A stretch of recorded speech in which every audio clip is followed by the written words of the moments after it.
Hey guys, welcome to the channel.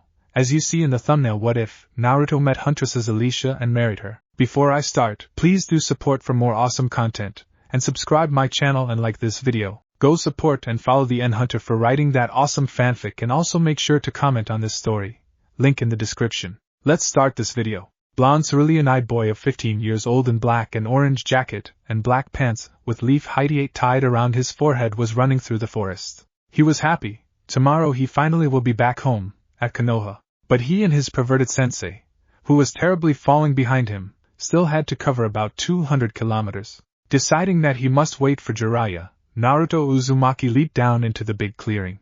Suddenly he saw something moving in the shadows on the other side of the clearing. Second later there were two identical, except for signs on their uniform, girls standing in front of him. They both had beautiful faces with deep silver eyes, long pale blonde hair, and stood about 5 feet 10 inches tall. He could give them 18-19 by looks. Girls were dressed in black long-sleeved blouses, black gloves with long metallic bangles, black leather body armors with big metallic armor plates on their shoulders, waist-long black cloaks, long black pants, metallic boots. They had skirts formed by several metallic plates. And these girls had big badass swords on their backs. Girls looked at him for several seconds like he was world's biggest evil. Then one of them spoke in a emotionless tone. Yoma. Naruto looked at them with surprise, but had he never fought against Sabuza or Kisame, he never believed that it is possible to draw such a big sword in a blink of an eye. He barely had enough time to pick 2 kunai from his holsters and block girl's blade with them. And the girl was damn strong. Using only one hand she could wield such a sword, and more, she overpowered his 2 hands without really trying. Naruto was forced on his knees, but he wasn't going to give up and allowed the sword to cut his head in two. Who are you? He asked. Now he finally saw some emotions on girls' faces. Surprise. Organization number 1, Alicia. Girl with her sword drawn said in the same emotionless voice, applying more force in attempt to kill Naruto. Organization number 2, Beth. Second girl said, also drawing her sword. Now blonde Jinchuuriki was really worried. Maybe he had some chances of winning against Alicia, but if Beth joins the fight, he is doomed. Naruto bent his upper body back, at the same time implanting his right foot into Alicia's gut, sending her into the air. Beth's sword barely missed his head, and instead of stabbing him through the skull only cut several locks of his hair. Naruto dropped kunai from his left hand and performed one-handed Rasengan. He tried to hit Beth with his jutsu, but girl was fast and jumped away. Deciding that it'll be easier to fight 2-on-2, at least, Naruto performed his favorite jutsu, Kagebushin. Alicia and Beth actually looked at each other. Awakened being. They quietly said in unison, still in the same emotionless voice, before charging at Naruto, intent to cut him into pieces. What the hell is awakened being? And what is your blonde Jinchuuriki, and his clone dodge 2 incoming swords? Organization? Akatsuki? No, you're not like them. What are you? This made girls stop in their tracks. They looked at him with surprise but said nothing. Then they attacked again. This time Naruto got minor cut on his left shoulder. His clone was destroyed. Hey Fox, give me power. Blonde Jinchuuriki demanded. For once I will willingly lend you my power, you ungrateful bag of meat. These girls are very strong, maybe they are Hanyu or even pure-blooded demons. Kyuubi roared from its cage in Naruto's subconscious. Don't even dare to die. Yeah, for ball. Naruto sent mental message to his tenant, dodging another swing on 2 giant swords. He felt rush of power into his body. His eyes turned blood red with slitted pupils and his 6 whisker marks became more pronounced. All his senses heightened, and now he had much less problems with evading incoming attacks. Or so he thought. Alicia's and Beth's eyes shifted from silver to golden, and their pupils too became slitted. And their speed almost doubled. Shit! Naruto felt more of Kyuubi's yokai leave the seal, now forming fox-shaped cloak of energy around him, complete with single tail. This time, though, girls' reaction surprised him. They returned to their norm and secured swords on their backs. Beth was concentrating, while Alicia was suddenly surrounded by a pillar of greenish light. We have big problems, you hairless monkey. Kyuubi said to its container, giving him 2 more tails of power. When the light died down, girl was changed. Completely. Her skin turned purplish-gray with green tint.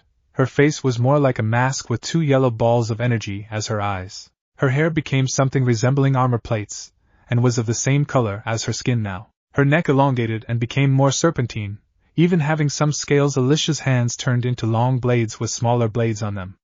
Also some spikes appeared on her legs. You will die. Absolutely no emotions.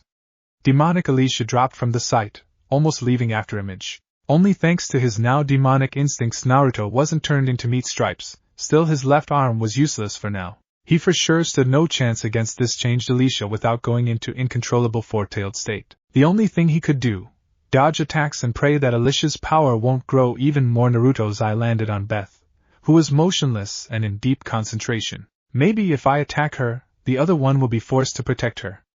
Blonde Jinchuuriki thought. His right yokai made paw elongated, trying to kill Beth, but the girl dodged it without even opening her eyes. Exclamation point. Suddenly winded Jiraiya, big man with long spiky white hair with big scroll on his back, appeared in the clearing. Toad Sage saw his student in three-tailed demonic cloak fighting some monster, still clearly female, and another girl with big sword just standing there. Quickly thinking about clothes on this girl and on the monster, Jiraiya came to the conclusion that they were something like teammates. Now he needed to find a way to stop this fight before it escalated even more and damage to the forest became geographical. Using Churka to increase his speed to the limit, Old Hermit jumped into the fight with two yokai suppressing seals in his hands, hoping that both will work like he wanted. He appeared between two fighters placing both seals on their foreheads and activating them, ignoring wounds on his hands that appeared when he got too close to the monster. Naruto's demonic cloak dissipated into the air. Female monster, on the other hand, was surrounded by greenish light, and when it died down, in its place was another girl with big sword, exact copy of the one Toad Sage saw when he entered the clearing. All four of them looked at each other. Jiraiya was the first one to break the silence. Who are you and why you attacked my student? He asked. His question was answered by Naruto. They called themselves Alicia and Beth, and said that they are numbers 1 and 2 in some organization. And they first called me Yoma then Awakened Being and tried to kill me. Jiraiya glared at twin girls and asked again, why did you attack my student, and what is Yoma and Awakened Being? And what is you organization? Akatsuki? Girls shared look that could be read as where do you live that you don't know this? Our organization has no name and its purpose is hunting down and killing Yomas and Awakened Beings, demons. Girl that Naruto identified as Beth said. Now she had to deal with enraged Toad Sage. Naruto is not a demon! Jiraiya yelled, spreading out his arms. Both demon huntresses saw blood on man's arms. We broke the law. Alicia said with a hint of regret in her voice. We attacked human. Beth slowly nodded and both drew their swords, pointing them at each other's neck. They looked into each other's eyes, silently saying goodbye to the world. Girls tried to kill each other but found that they couldn't move their swords. Their claymores were held in place by Jiraiya and Naruto with a pair of his shadow clones. What are you talking about? Toad Sage asked, unleashing enough killing intent so that girls will listen to him. Alicia and Beth lowered their swords. In order to make humanity believe that we, hybrids, are there to save them from Yoma, there was passed a law that said that warrior, who attacked human for any reason, will die. Beth said in almost emotionless voice, though there was the same hint of regret there.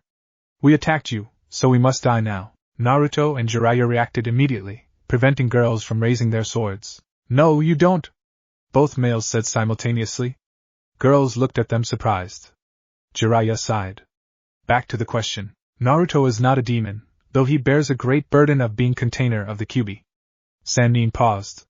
And what do you mean by hybrids? We had your demon flesh and blood mixed with our own, making us warriors. Alicia replied as she looked at Naruto. His blood was red.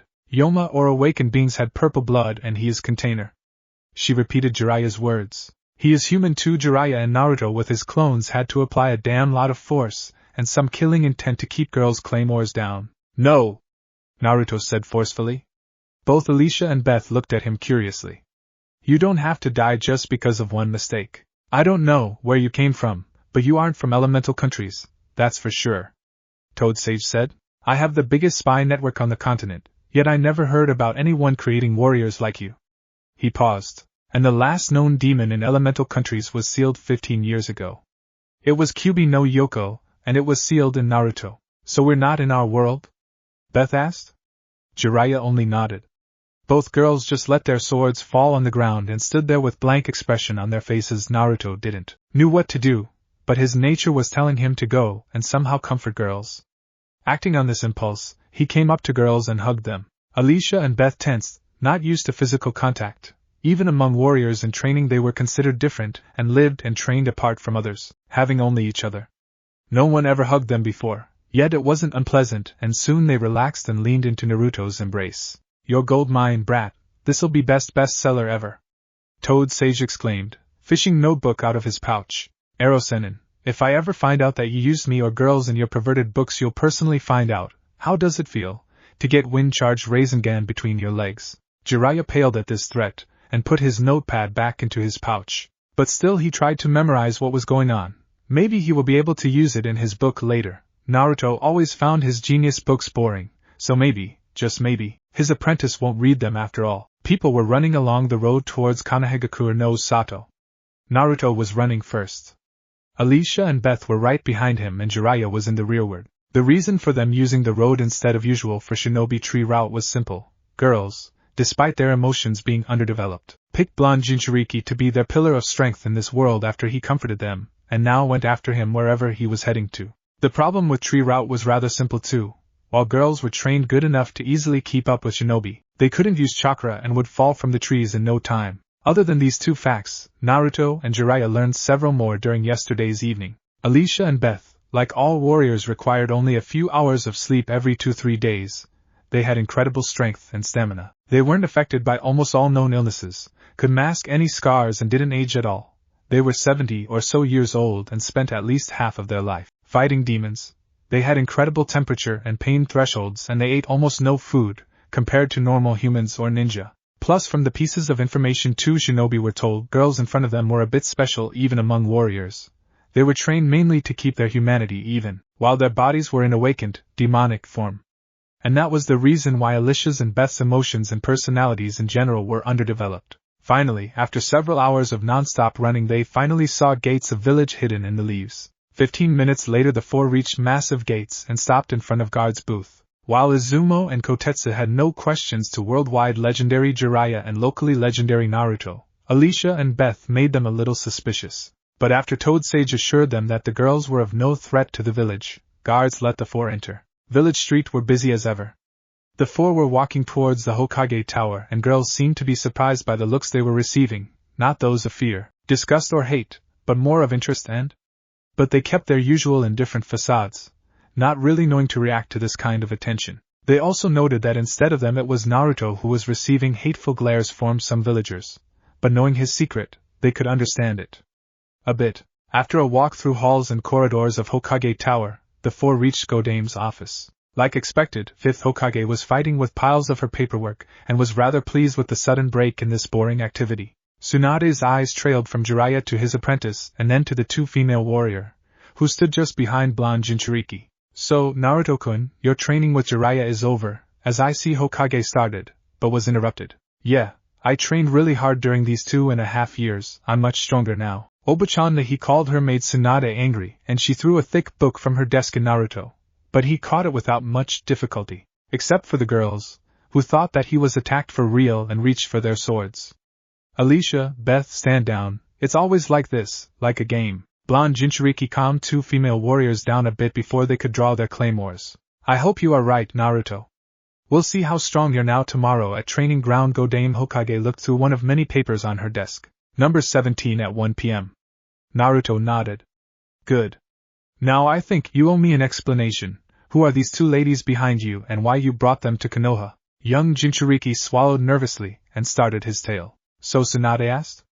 You are telling me that these two ladies are demon hunters from God knows where, who somehow ended in elemental countries. They attacked when you met you because they thought you were demon. Jiraiya stopped your fight. You ended saving their lives cause they can't attack humans and now they have nowhere to go and decided to stick by you? Naruto nodded. Yeah, pretty much like that. He thought for a moment. But as I told you, they are really strong. They are on par with weapon or taijutsu using jounins, I'd say. And so what I must do with them, Naruto? Hokage asked. Install them as new shinobi? Well, not right away. They don't know how to use chakra yoki in a way shinobi do yet. But at least allow them to stay in Konoha. With me preferably. Tsunade could swear that she saw slightest nods from the girls in question. First movement they did in a very long time. Very well, but you are paying for giving me more of that damned paperwork. Godame Hokage exclaimed. And here I thought you were clever. Don't you know shadow clones? Blonde Jinchuuriki asked. Tsunade suddenly paused and went deep into her thoughts. Several seconds later she snapped out of her thoughts and hit the desk with her head. Am I really that stupid? She put back her stoic leader facade. Uzumaki Naruto, you'll receive extra S-rank mission equivalent payment for this and will register Alicia and Beth as Konohagakure no Sato citizens. I believe in your character judgment, Naruto. But I'll have to do full physical for them tomorrow evening. I think I'll be able to do this. Tsunade formed Naruto's favorite cross-shaped hand seal and summoned 3 shadow clones to deal with paperwork. Suddenly, office door opened and one Shizen with a stack of papers entered. Hokage's assistant stopped when she saw 4 Hokages in the room. And here I thought that being Hokage will keep her from drinking and gambling all day long, brunette muttered under her breath. But Tsunade's heard it, and looked, and poor Shizen with flames of rage in their eyes. Oops, I need to go H Hokage-sama. Girl squeezed out of herself, threw the stack of papers into closest Tsunade's hands and ran away. Tsunade was ready to dismiss Naruto and girls when something hit her. Naruto, I think that your apartment would be a little small for the 3 of you. Maybe I should give you a bigger one? She asked. Thank you, Oba-chan. Naruto shouted. Do not call me that if you don't want me to rethink my last decision, brat. Tsunade barked at blonde Jinchuuriki. Naruto immediately stood in attention. Hi, Hokage-sama. Forgive me, Hokage-sama. Naruto is being respectful? Apocalypse is coming. Jiraiya joked, earning a death glare from his apprentice. While Hokage gave him new apartment, this night Naruto, and the girls, who, it seems, were ready to go to the end of the world with him, still had to spend this night in blonde Jinchuuriki's old one. Even though Naruto intended to let Alicia and Beth sleep on his bed, they declined the offer and picked folding sofa instead. Naruto opened his eyes and looked at the clock near his bed.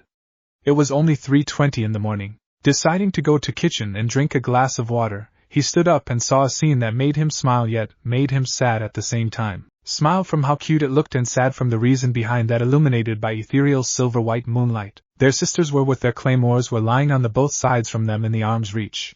Beth with tiny droplets of tears in the corners of her eyes, holding trembling Alicia in a protective embrace. This was the other side of mighty warriors, weak, human side. The side that needed protection and longed for comfort. The side that fought against resurfacing emotions that were bottled up during their long day. One born as human, no matter what life throws at him, will be human until the end, whispered Naruto. He felt sorry for them for what their organization did to them. Acting on the impulse, he sat on the edge of the sofa and gently ran his fingers through girls' hair, trying to comfort them. And he succeeded as soon they visibly relaxed, even though they curled into each other even more. Sleep well, Alicia, Beth, he whispered, placing cover over them. Next morning when Naruto woke up, both girls were already awake for a long time and were sitting on their knees on the sofa, facing each other with their hands connected, meditating. Sensing him moving, the girls opened their eyes and synchronously turned their head to face him. Good morning, Naruto-sama, they said simultaneously. Blonde Jinchuuriki forced himself to suppress a groan. Alicia and Beth were okay for him, too quiet and machine-like maybe, but the fact that they kept calling him Sama, despite him telling not to, made him feel old. Yet he had to be careful not to break them again, or results could be catastrophic. Good morning, Naruto replied sleepily. Alicia-chan, Beth-chan, are you hungry? He asked then. Girls thought for a second blonde shinobi could swear that they were talking to each other through some sort of mental link before answering his question. No.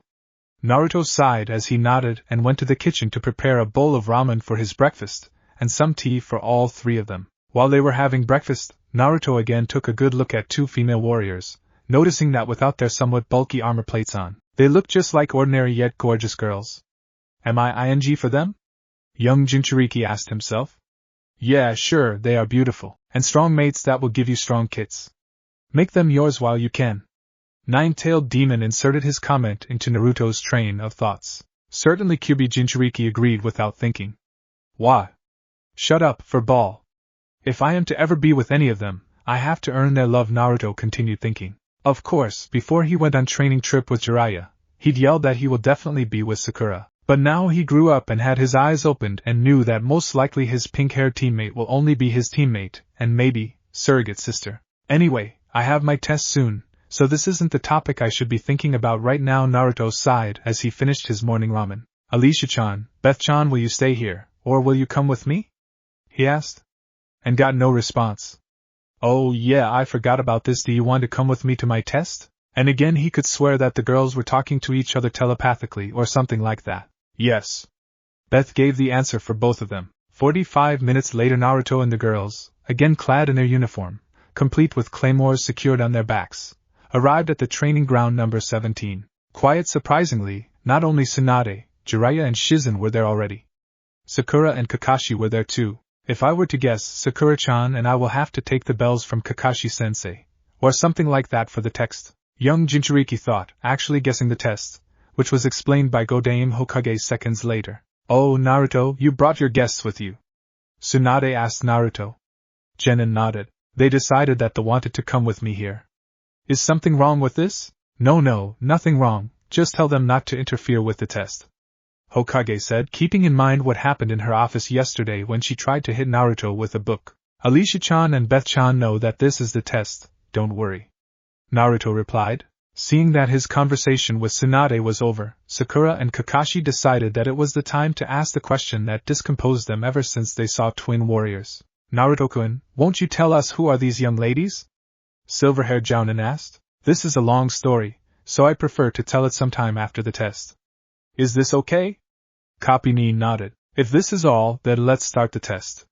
Tsunade said. 2.5 hours later, just after the test for Naruto was finished, of course, this time he and Sakura were able to get both bells from Kakashi. Even if this time Jounin wasn't holding back that much, blonde Jinchuuriki came up to the Hokage. Tsunade-oba-chan, yesterday you said that you needed to do a physical for Alicia-chan and Beth-chan. When should we come to the hospital? He asked. I'm done with my paperwork for today, so I think 2 hours will be enough to prepare everything I might need and to call Inoichi to come. I need to know their mental state too, Tsunade answered after thinking for several seconds. Naruto nodded. Okay. Blonde Jinchuuriki walked towards the girls. They had some time and the girls needed to change their style.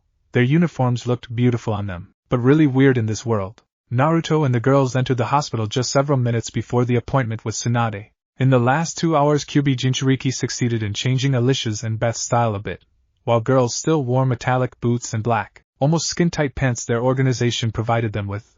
Now they had just long-sleeved black t-shirts instead of leather armors, long-sleeved blouses and cloaks that were a part of warriors' uniform. Girls' claymores were still with them, secured on their backs, as usual, in a bit modified scabbards, attached to their backs with X-shaper straps, and Naruto was carrying some of their spare clothes along with their old stuff and all armor plates in several bags. You are here, so I think we may start now, Tsunade said as she opened the door of one of the hospital rooms. Inoichi will arrive in 2 hours, so right now I'll see how Alicia's and Beth's physical health is. And as they are girls, you have to wait outside, Naruto, Hokage added. She was surprised. When twin warriors did a step back to the blonde Jinchuuriki, Tsunade shook her head and sighed. I take it that the girls want you to be there too, and I'm not sure that I want to risk doing it otherwise, you know, you're damn lucky brat. To get such a free show. Godame paused for a second. Anyway, come in. We have to start. Alicia-chan, Beth-chan, do as she says. Tsunade-oba-chan means no harm to you, Naruto said, as he entered the hospital room after 5th Hokage. Girls waited for another second, hesitating to enter a bit, but then followed their pillar of strength. But the free show turned out to be a horror show as Tsunade made Alicia and Beth remove their t-shirts, and Naruto had to use all his will not to look away. While he had already seen the girls topless in the shop, he had only seen their backs, which were absolutely normal. Their stomachs, however, were a different story. Starting just under their ribcages there were terrible scars with patches of rough purplish-gray demonic skin. So this is why they were so hesitant to remove their clothes, Tsunade mumbled under her breath. Up to now she had almost no problems with girls' physical except for the results of various tests, some of which, in her opinion, couldn't possibly belong to a living being. Sighing, Hokage performed diagnostic jutsu on the girls. I really don't understand how your bodies work with this metabolism of yours, she said, but it looks like you are alright, except for your reproductive system. It is badly damaged, but not irreparably. I don't know how your demonic part will react to the treatment, but if you were regular human, I'd be able to heal you in no time. Even if Alicia and Beth understood what Tsunade was saying, they for sure didn't understand what it meant for them. They were warriors with no purpose in life, other than slaying Yoma. Well, they were. Who they were now, in this strange, for them, world, they didn't know, but Naruto understood perfectly. Girls, like they were now, couldn't bear children, and Kyuubi in its seal was already howling about how unfair life was. Okay, you can put your clothes back on, Tsunade said, and girls without wasting even a moment dressed back into their t-shirts. As he waited for this moment, Inoichi knocked on the door. Naruto-kun, Hokage-sama, young ladies, good evening. Tall man with a long dark blonde hair, wearing standard jounin outfit with crimson waistcoat over flak vest, said as he peeked into the room. May I come in? Tsunade nodded. Yes, you are just on time, Inoichi-san. She said. I want you to evaluate mental state of these young ladies in front of you. As you wish, Hokage-sama. Yamanaka clan leader said, stretching a bit and sat in the empty chair, before forming a special hand sign for mind transfer jutsu. However, he stopped when he saw Alicia and Beth back away from him. Naruto saw this too and walked behind them, placing his hands on girls' shoulders. Don't be afraid of him, he won't do anything to harm you. Young Jinchuuriki said quietly to the girls. He is a good man and helped me with my memories several times. Several dozen times, actually. Naruto corrected himself in his mind.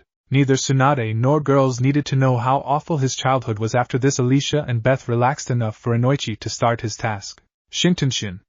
Man whispered before he and both girls went unconscious. So, what did you find, Inoichi-san? Tsunade asked as soon as Yamanaka, along with twin warriors, regained conscious. I never even heard about minds like that, Inoichi replied. Where should I even begin? Oh yeah, from what I observed, these young ladies' minds actually are not those of separate individuals. It looked like their minds were fused together for some purpose, to be as close to the reality about how their minds work as possible. Imagine two shadow clones. Once one clone is dispelled, the other will receive all its experience. Tsunade nodded. Now I think you heard that some seal masters could apply seals that allowed only certain parts of clones' experience to be transmitted to other. Hokage nodded again. These young ladies' minds are much like that, only they do selected information exchange constantly. They have real telepathy. That's really very interesting. Naruto said. Ero Jiraiya-sensei made me read several scrolls on basic psychology, but they didn't even mention a possibility of telepathy. Yes, that's right. It is the first case of actual telepathy to be observed. Ever. Inoichi replied. But as everything comes with a price, these young ladies' case is not an exception. Their minds are almost empty, working only on simple thoughts. And more, their minds are fractured, but kept together by their strong will. Not only that, I also found emotional barriers that are keeping Alicia and Beth the way they are now, emotionless like machines. From what I observed, those barriers were placed when they were 2, maybe 3 years old. By the way, how? Tsunade understood what Yamanaka wanted to ask and answered before he finished his question. They are 72. Sannin said with a sigh. After all, she was only 54, yet the girls in front of her looked much younger than she was. Inoichi had a shocked expression on his face for several seconds, before he finally took control over his own emotions. I never guessed that. Man paused for a second. Anyway, their minds aren't in the best shape, but the damage done isn't something that cannot be healed with time, though there is one thing that worried me greatly. It's demonic presences, not like Kyuubi, which is intelligent being. In their case, it's just evil entities have no real mind and only desires destruction and blood. Even with steel hard will Alicia and Beth possess, their minds are fighting a losing battle against these entities. I'd give them 1.5–2 decades before their minds give in to these demonic entities. Naruto had fearful expression on his face. Tsunade looked at him. You know something, Naruto, don't you? Kyuubi Jinchuuriki nodded. I saw demonic entity of Alicia. It's something that I couldn't defeat even with 3 taels worth of Kyuubi's Yuki. Thankfully, Beth can somewhat control it. Why you are talking about controlled awakening? Beth said quietly. Every shinobi the room looked at her. This is our special ability. No one other than Wani-sama with my help can awaken without losing human heart. I am the keeper of Wani-sama's humanity, when she awakens. Warrior explained. Hokage sighed and looked at Inoichi. What can you say? Is there a possibility for to keep those demons in check forever? Seals I think may help. But while seals will keep the demonic side of young ladies under their control, effect of the seal on their mind may be unpredictable. Yamanaka said. There was a short silence after this, before an idea visited Naruto's head. Aren't Alicia-chan and Beth-chan artificial Hanyu? Maybe this is the reason their minds, as you say, Inoichi-san, are constantly fighting as human side against demonic. If we were able to make them more natural Hanyu-like, maybe it'll remove the problem in question? Young Jinchuuriki proposed. It's a good idea. But there is one problem. How are you going to embody it? While Naruto expected this question, he had no solid answer for it. Seals? Tsunade snorted. Yeah. You are right, seals can do anything. But do you think it is possible to develop such a seal in the time we have? I agree with Hokage-sama. Inoichi said. While seal really can solve the problem this way, such seal is not known yet. And it will definitely be very complex one. Even greatest seal master alive, Jiraiya-sama may need decades to find a way to make such a seal. Decades, you say? Naruto replied. 3 months. I may be able to do this in a 3-month time. Tsunade looked at him like he was crazy. Then it hit her. Shadow clones? Young Jinchuuriki only nodded. Anyway, I thought that we're here to discuss mental condition of young ladies, not how much time it takes to develop a certain seal, so if you aren't against it, I'd like to finish my report. Tsunade nodded. Despite what I said earlier, their mental health all in all is rather good, so you have nothing to worry about. Yamanaka said. Hokage nodded. Thank you, Inoichi-san. You may be free if you wish. Man nodded. Then I'll take my leave. And with a slight bow as Tsunade handed him a payment for this mission, Inoichi left the room. Okay, Godame said with a sigh. From what I personally observed and from Inoichi-san told us, Alicia and Beth are in good physical and satisfactory mental condition. Welcome to Konohagakure no Sato, girls. Twin warriors only nodded slightly. And Naruto, do you really want to do that? I mean, do you really want to go through all those troubles to save them from their inner demons? Don't you know me good enough, Oba-chan? If I can help someone, I will help. Blonde Genin replied. Surprisingly, girls spoke again. Organization was providing us with yoki suppressants. You may use them, Naruto-sama, Beth said, making Kyubi Jinchuuriki sigh again. He really didn't like being called Sama. Hokage looked at him questioningly, but Naruto shrugged, showing that he has nothing to do with this. Thank you, Beth-chan, that'd be most helpful. Blonde Genin said. I'd also like to have a look at your yoki nature. But these are the plans for at least tomorrow. Tsunade nodded, agreeing that rushing into things will do no good. Can we go now, Oba-chan? Hokage frowned at him. I wanted to give you keys from your new apartment, but as Naruto gulped in fear, she softened her features. Okay, I'll give them to you. She threw a bunch of keys into Genin's arms. Look out for the new building near Anbu Hostel. Apartment number 43. Naruto nodded and bowed a little. Thank you, Ba-chan. Tsunade had to resist the urge to throw something heavy at the blonde disaster in front of her, as she wasn't sure how Alicia and Beth would react to this. You may go, she said with a sigh. Dismissed. Next morning Naruto busied himself with moving into his new apartment. He spent about 2 hours sealing with the help of shadow clones all valuable thing he had into the scrolls, trying not to be digressed by 2 pairs of curious silver eyes watching him. When he was finally done sealing all his, and several girls' belongings, the 3 of them made a start. The apartment Tsunade gave him was vast, compared to the one he owned before. There were 2 rather large bedrooms, guest room, dining room, kitchen and bathroom in his new home. Naruto decided that he will give bigger bedroom to the girls while reserving smaller for himself. But like always, thing went not as he planned. Naruto-sama, stay? Alicia said as young Jinchuuriki brought her and her sister's things into the room and was about to leave. He sighed and turned around, raising his eyebrow slightly, showing to the warrior that he didn't understand what she wanted from him. The girl understood his unspoken question and walked to the bed. Live here, Naruto-sama, please, blonde shinobi sighed. And nodded. After all, Alicia and Beth were alone all their lives and found in him their first source of comfort. Besides each other, no wonder they wanted to be as close to him as possible. While under normal circumstances he would hesitate sharing the room with 2 girls, Alicia and Beth weren't usual girls. After all, why do I have a feeling that this is only the beginning? Naruto summoned 3 shadow clones to bring the other bed and his possessions into the room. He himself stayed with the girls, not wanting to make them afraid he will leave them. Hour later, finally done with arranging the things, Naruto looked over the room. Using 2 beds and 3 more mattresses, his clones created really big bed, so that he and girls wouldn't hamper each other in their sleep while being in the same bed, like Alicia, and by extension Beth, wanted them to be. All other belongings, minus 2 claymores that were put against the wall near the door into the room, were neatly pasted into the wardrobe. Looking at the clock, Naruto saw that it was already past 2 in the afternoon. Time for lunch. At Ichiraka's, as he had no food there right now, Naruto was already sleeping soundly when the girls were still passing through the memories of their long day in the village named Konoha. They actually found the time they spent around Blonde Demon Container to be to their liking. And even if they had no purpose here, they still liked their new life. They looked at the sleeping boy and a thought went through their heads. They usually slept with each other, but even this couldn't keep their nightmares away. But 2 nights ago, after he comforted them in their sleep, nothing bothered them. Maybe if they slept by his side, this will also keep bad dreams away.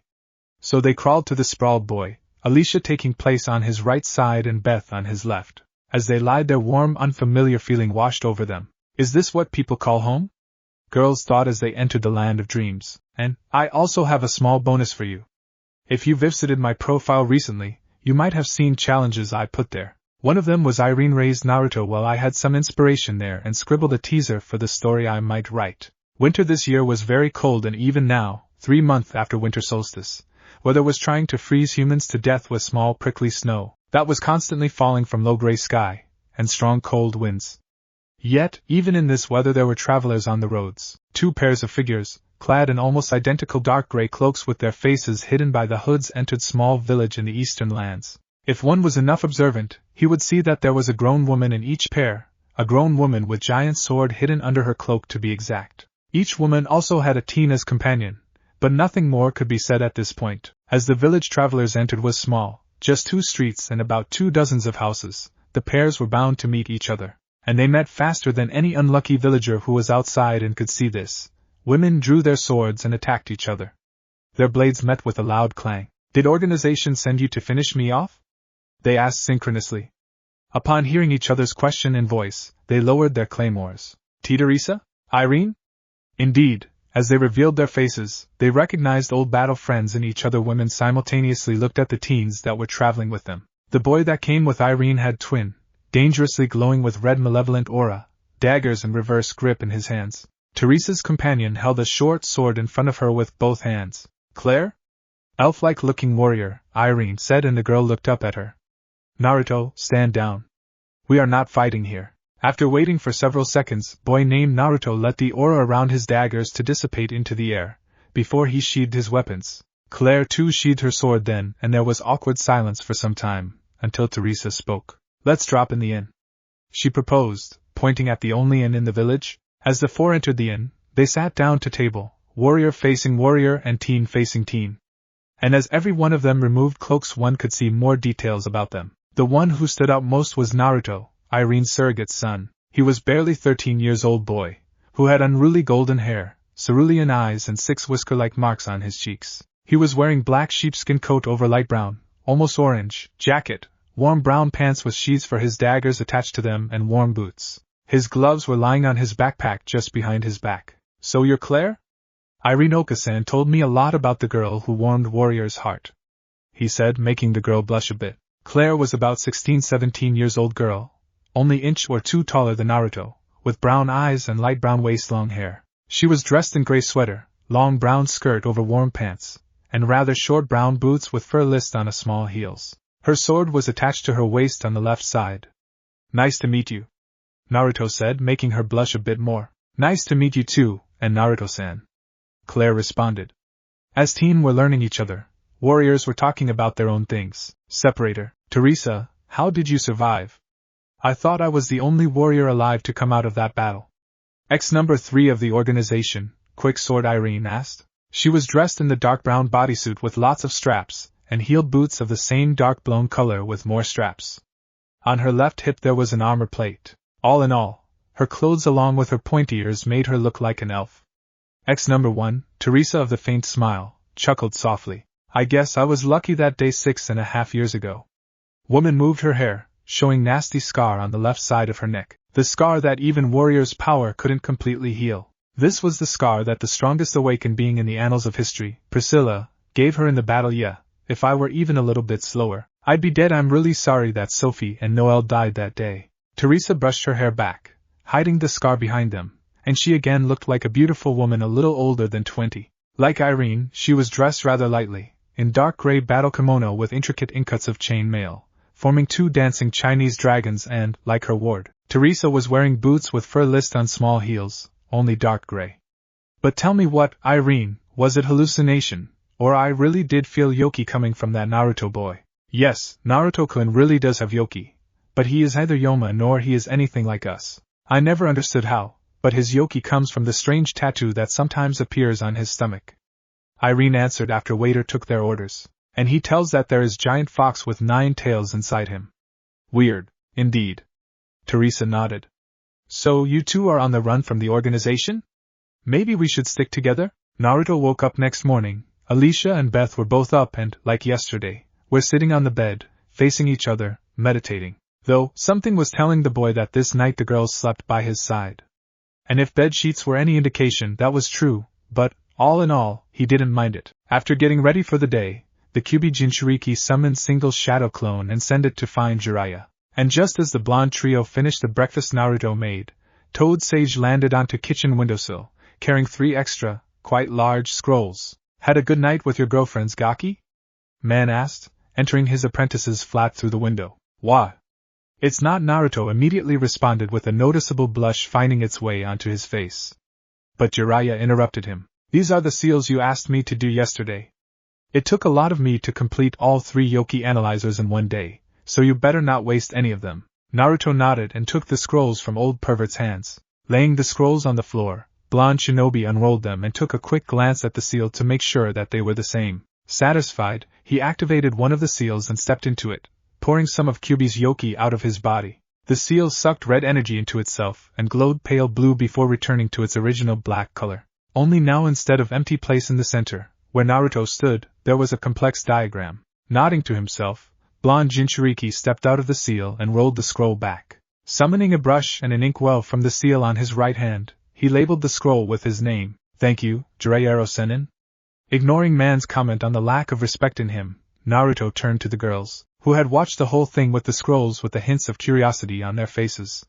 Alicia-chan, Beth-chan, step into the seals, please. The twin ex-warriors nodded and did as he said. And can you channel some of your Yoki now?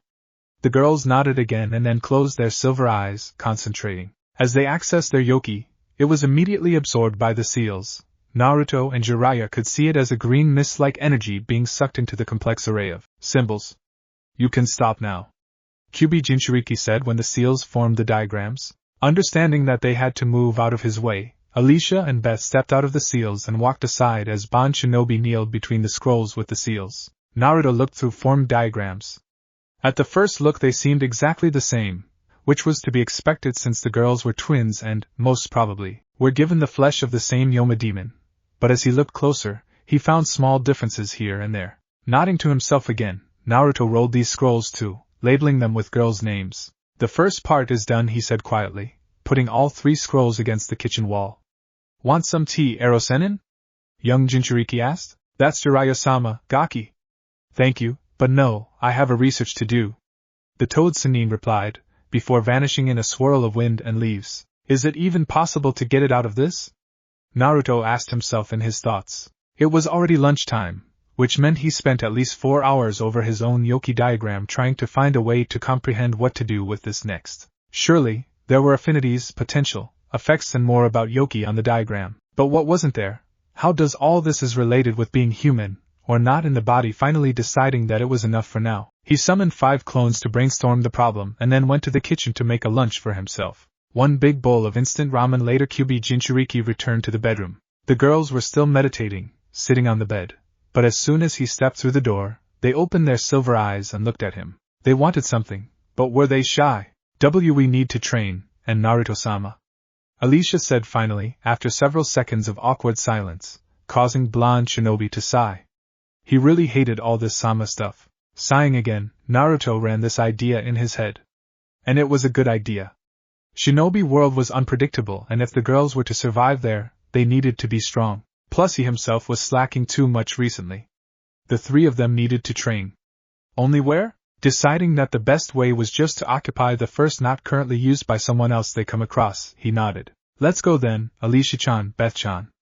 Girls stood up and, after putting their boots on and securing claymores on their backs, followed him to the training grounds. Luckily for them, the first training ground they went to was currently in use, so there shouldn't be a problem if they occupy it. Telling the girls that they could train here for the time being, blonde shinobi sat on the boulder and watched twin ex-warriors to walk from each other till there was about 15 feet between them. Alicia and Beth turned to face each other and drew their claymores.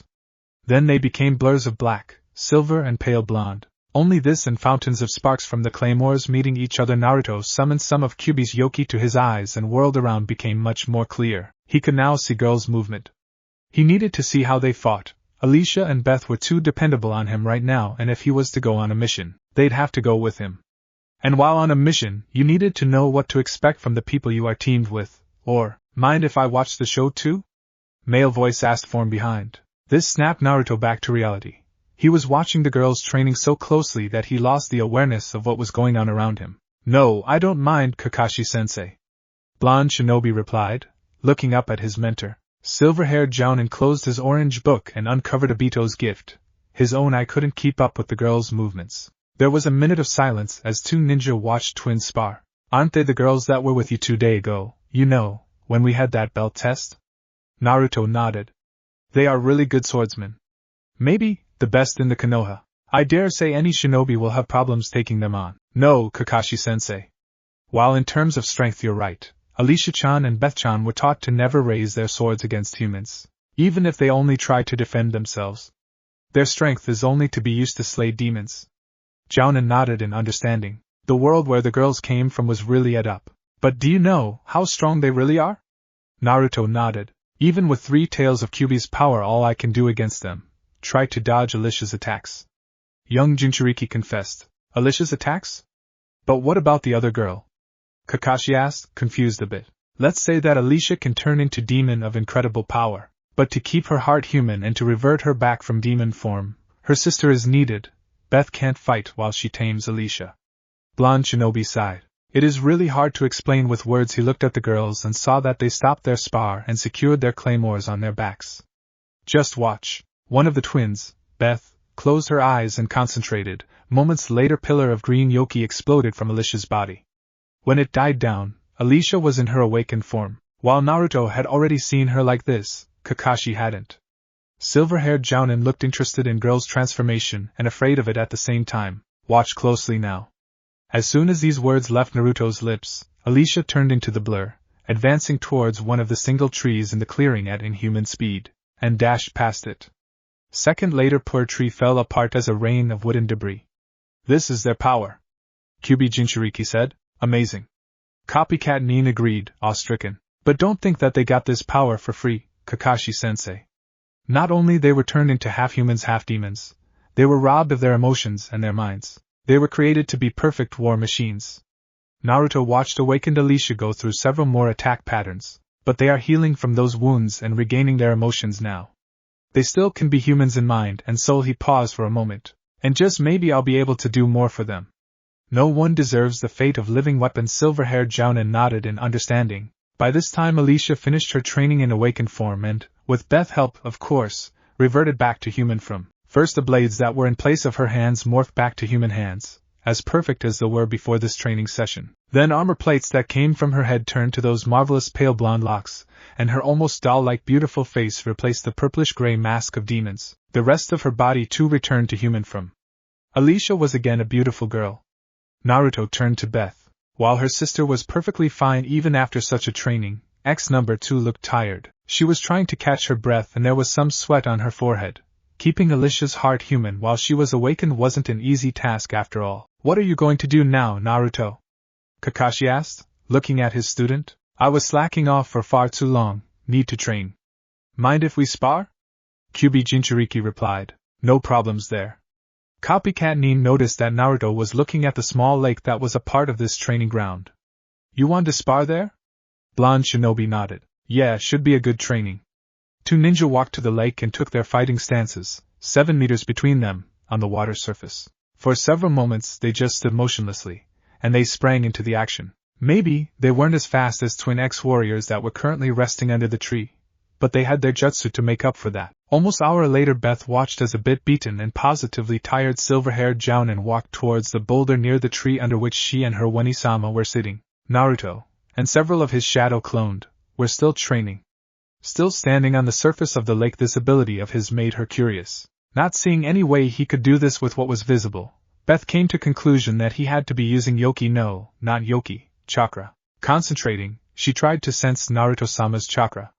This was much harder than sensing Yoki of awakened beings, but still possible. What surprised her was the fact that certain and almost constant amount of chakra was concentrated around Naruto's feet. So simple thing that allowed much greater mobility, yet no one at the organization ever thought about it. The skill of water walking seemed too useful, so she and Wenisama should learn it. Having the idea how to do it, Beth walked to the waterside and called her Yoki forth, sending it to her feet. It was a hard task, But she could do this next. She placed her right foot on the water surface and tried to find out the amount of yoki needed to do water walking. This was even harder, but finally she found the right amount, not too small and too much, just enough to make water surface feel solid. Memorizing the feeling of her yoki, Beth attempted to make a step forward, towards Naruto-sama, and with a bit of difficulty, succeeded. By the time Beth did fifth step, blonde Jinchuuriki finished his clones and turned around. "Oh, Beth-chan?" he asked, really surprised to see her water walking towards him. His voice broke ex-warrior's concentration and water exploded under her feet, sending her unbalanced up into the air. But before Beth fell into the water, Naruto caught her, in an almost bridal style, which the girl immediately found to be comfortable, and looked into her silver eyes. She was scared, even if only her eyes betrayed this. "Sure, it's okay, don't worry," he soothed her while carrying to where Alicia was sitting. Kakashi-sensei was already gone long ago. X-1 looked at him as he sat her sister by her side, but said or did nothing. "Oh?" Alicia suddenly breathed out a second later as Beth sent her through Soul Link all of her experience of water walking, unintentionally complete with being carried in Naruto's arms. Sisters looked at each other before Beth cautiously placed her hand over Alicia's. She longed for human contact now and, as she felt through the link, her sister was too. After experiencing her memory, "You should have just asked me to help you, Beth-chan. Don't hesitate to ask something if you need or want it." X-1 nodded. "And you too, Alicia-chan, em?" Moment later, second twin nodded too. There was a silence for several seconds. "Can we practice water walking, Naruto-sama?" Beth asked, making blonde Jinchuuriki sigh again at being called Sama. But he nodded. Of course. Naruto entered Flower's shop owned by Yamanaka clan. And immediately he was greeted by Ino, as usual with her long blonde hair made into a ponytail and in her purple attire. "Naruto? What can I do for you? Which flowers do you need?" "Sorry. I just need to speak with your father." "Is he home?" QB Jinchuuriki replied. Ino sighed. "No one wanted to buy flowers today." "Yeah, he is here." "And about what if it's not a secret?" she asked. "I need to ask for some more help with interesting medical case I came across." The girl nodded. "Okay, I'll ask if he will speak with you now." And not waiting for his response, she flew away into the house of Yamanaka clan. 3 minutes later she returned. "Father said that he can speak with you now. I'll lead you to him." This was the first time Naruto was in any clan's house. Yamanaka weren't that big clan, just 3 families, but their clan compound was rather large, mostly because of greenhouses they owned. Ino led him into a big house behind greenhouses. It was built in a rather simple, Western style with its wooden walls painted white. Inside the house was light with birch parquet floor and walls made of some light wood panels. They entered large circle library that was the study too. Yamanaka Inoichi was already there, sitting in one of the armchairs. "Good afternoon, Yamanaka-san," Naruto said with a slight bow. "Good afternoon, Naruto-kun," man replied. Then he turned to his daughter. "Ino-chan, if you don't mind, I'd like to speak with our guest in private." Ino pouted, but nodded and left the room. "I take it that you wanted to talk about your girls, Naruto-kun?" Inoichi asked, and young Jinchuuriki nodded, blushing a bit. "Yes.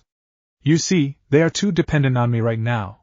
They either have social skills nor they have any knowledge about life in Konoha. Soon I'll have to go on missions again and I'm afraid they won't survive here without me." Yamanaka Patriarch nodded in agreement. "Beth-chan explained me and Jiraiya-sensei that warrior like them can't kill or even wound humans, no matter the circumstances. What I wanted to ask, can you at least weaken this moral block? I think I'll have to take them on missions with me, but the way they are now, they'll be useless." Inoichi nodded again. "I see. You want me to weaken or remove their moral block about not wounding or killing people, so that you can take them with you on missions and not be afraid about them being the dead weight." Naruto nodded. This was exactly what he wanted. "I think I can do this, but, unfortunately for you, not for free. How about B-rank mission payment? I can't pay more now, but if you want, I can make payment by installments." Inoichi laughed. "No, B-rank payment should be enough." "Then when can you do this?" Naruto asked. "If Tsunade-sama doesn't give me any missions, I'm busy only on Wednesday mornings with all that council, quote Shikaku, troublesome stuff. I think tomorrow afternoon here will be okay. I need some time to think about the approach to the problem solution." The man said. "Thank you. And when I will have enough money, will you break blocks on Alicia-chan and Beth-chan's emotions?" QB Jinchuuriki asked. "No problems. And yes, this offer is just too interesting to pass by." Inoichi replied with a smile. "Thank you and have a nice day, Yamanaka-san. With this, Naruto stood up and formed a cross-shaped hand seal. Moment later he disappeared in a poof of white smoke. Shadow clone? Still smiling, Inoichi said to himself. Interesting, he may be right, that girls won't survive without him for a long time, but not to leave their side even for 30 minutes?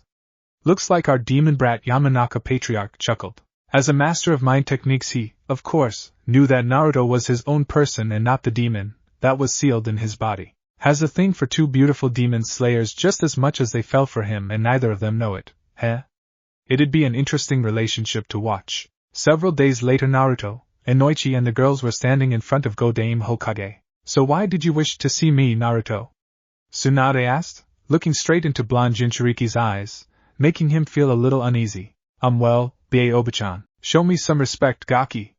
Hokage immediately threw thick scroll from her table at Naruto, but Alicia caught it easily. The girl looked at her master and, as Naruto nodded, tossed the scroll back to Tsunade. Inoichi-san fixed the moral problem of Alicia-chan and Beth-chan 2 days ago, so I think we can take some missions now, perhaps even B-rank ones. Young Jinchuuriki looked at Inoichi for some support. As Naruto-kun there said, I did work a little bit on the girls. True to the report, they had moral block that didn't allow them killing or even wounding humans, and while I couldn't remove it completely, now they can at very least raise their blades to protect themselves or others. And Inoichi-san, what would you say about allowing the girls go on mission with our blonde ball of energy? Tsunade asked, going through some papers that Yamanaka Patriarch brought with him. I'd say that they can perform escort or reconnaissance mission with little to no problem, but missions that will certainly require going into fights are not what they should take.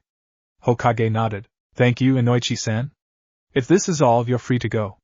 The man nodded. You are dismissed then. Inoichi bowed a bit and left Tsunade's office. As soon as the door was closed, Hokage looked at Naruto once again. And how is your little research going, Gaki? I almost finished interpreting Alicia-chan and Beth-chan's Yoki diagrams, but that's all for the time being. As I said, even with clones, it'll take months to create the seal. Tsunade nodded again. Are you sure you want to go on a mission? Maybe you should stay in the village and continue your work? She asked then. Don't I need money to live, Oba-chan? Female Hokage sighed. Okay, how about escorting caravan to river country and back? B-rank starts in 2 days? You girls, as you made a point that they are too dependent on you to leave them alone in the village, Kakashi-san and Sakura. Naruto nodded eagerly. We will complete this mission, good, Hokage said, writing something on the one of many scrolls on her table. If this is all, you're dismissed, Gaki. Naruto nodded and started walking towards the door of the office. Alicia and Beth, who never said even one word during the whole meeting, silently followed him. Mission took 15 days to complete, and went without any problems. On one hand, Naruto was happy that everything went smoothly, but on the other he wanted to fight some bad guys. And he still couldn't catch the girls sleep by his side, though, judging by Kakashi's giggles and strange looks Sakura was giving him, he was the only one who couldn't. Banishing the thoughts about pretty twin warriors and himself out of his mind, young Jinchuuriki concentrated on pushing more wind-natured chakra into the tight ball of energy that the Rasengan in his hand was. Thinking that he charged the jutsu enough, Naruto dismissed his assistant clone and dashed towards the closest boulder, trying to reach it before he lost control over his technique. And he made it to the boulder. But as soon as the wind-charged Rasengan touched the rock, it went out of his control. It drilled almost foot into the boulder, before exploding, luckily for the blonde shinobi, not in his direction. Unluckily in the direction where Alicia and Beth were doing their own training. And currently X-1 was performing controlled awakening. More precisely, she was building her Yoki up to needed level. Sudden movement caught her attention, and Alicia saw stone debris that was flying in her direction. And while awakening she couldn't move, so she had only 2 options. Either she tried to complete her awakening before she is hit, something that seemed to be impossible in this case, or she could release all the Yoki she had built by now at instant, and try to dodge incoming projectiles. Raw, untamed energy exploded outwards Alicia's body, creating pale green shield around the girl. The warrior readied herself to dodge stone debris, but to her surprise found out that the Yoki she just had released already knocked projectiles away from her. And, as soon as she understood what happened, she sent this experience to Beth through their soul link. This shield might be useful after all. Alicia-chan, are you alright? Thank God. Worried Naruto landed in front of her. I'm so sorry, I just never even being as they are. The girls could feel that their master was on the verge of going into self-loathing for what happened, and decided to interrupt him. I'm fine, Naruto-sama. Do not worry about it. Alicia replied in her usual next to emotionless voice. Deciding that she was right, no damage was done, he just should be careful next time he tries new or powerful jutsu. Young Jinchuuriki allowed himself to ask the girls about the Yoki release Alicia performed, that protected her. If you say so, if I can ask, was that the Yoki burst that protected you, Alicia-chan? I believe it was. The girl replied, and Beth nodded slightly in agreement with her twin. Naruto remembered the expression on Alicia's face when she saw her Yoki knock away projectiles. And it was the first time something like this happened. The girls simultaneously nodded. Then you just found a good shield, though it may not work very well against heavy projectiles or continual attacks. Twin warriors nodded again. There was a short pause, before Naruto decided to continue. And if you can create directed bursts of Yoki from your hands, you'll have another good offensive move. Your swords are good and all, but what if you don't have them with you? Of course, neither girl answered the question, but Beth walked towards what was left from the boulder Naruto tried his new Rasengan on. She stood over it for some time, concentrating. Then, with a speed he barely could follow, she brought her fist down, sending a wave of greenish Yoki down into the rock. And as a shockwave passed through it, it turned into tiny chips, and a decent crater appeared under Beth's fist. Like this, and Naruto-sama?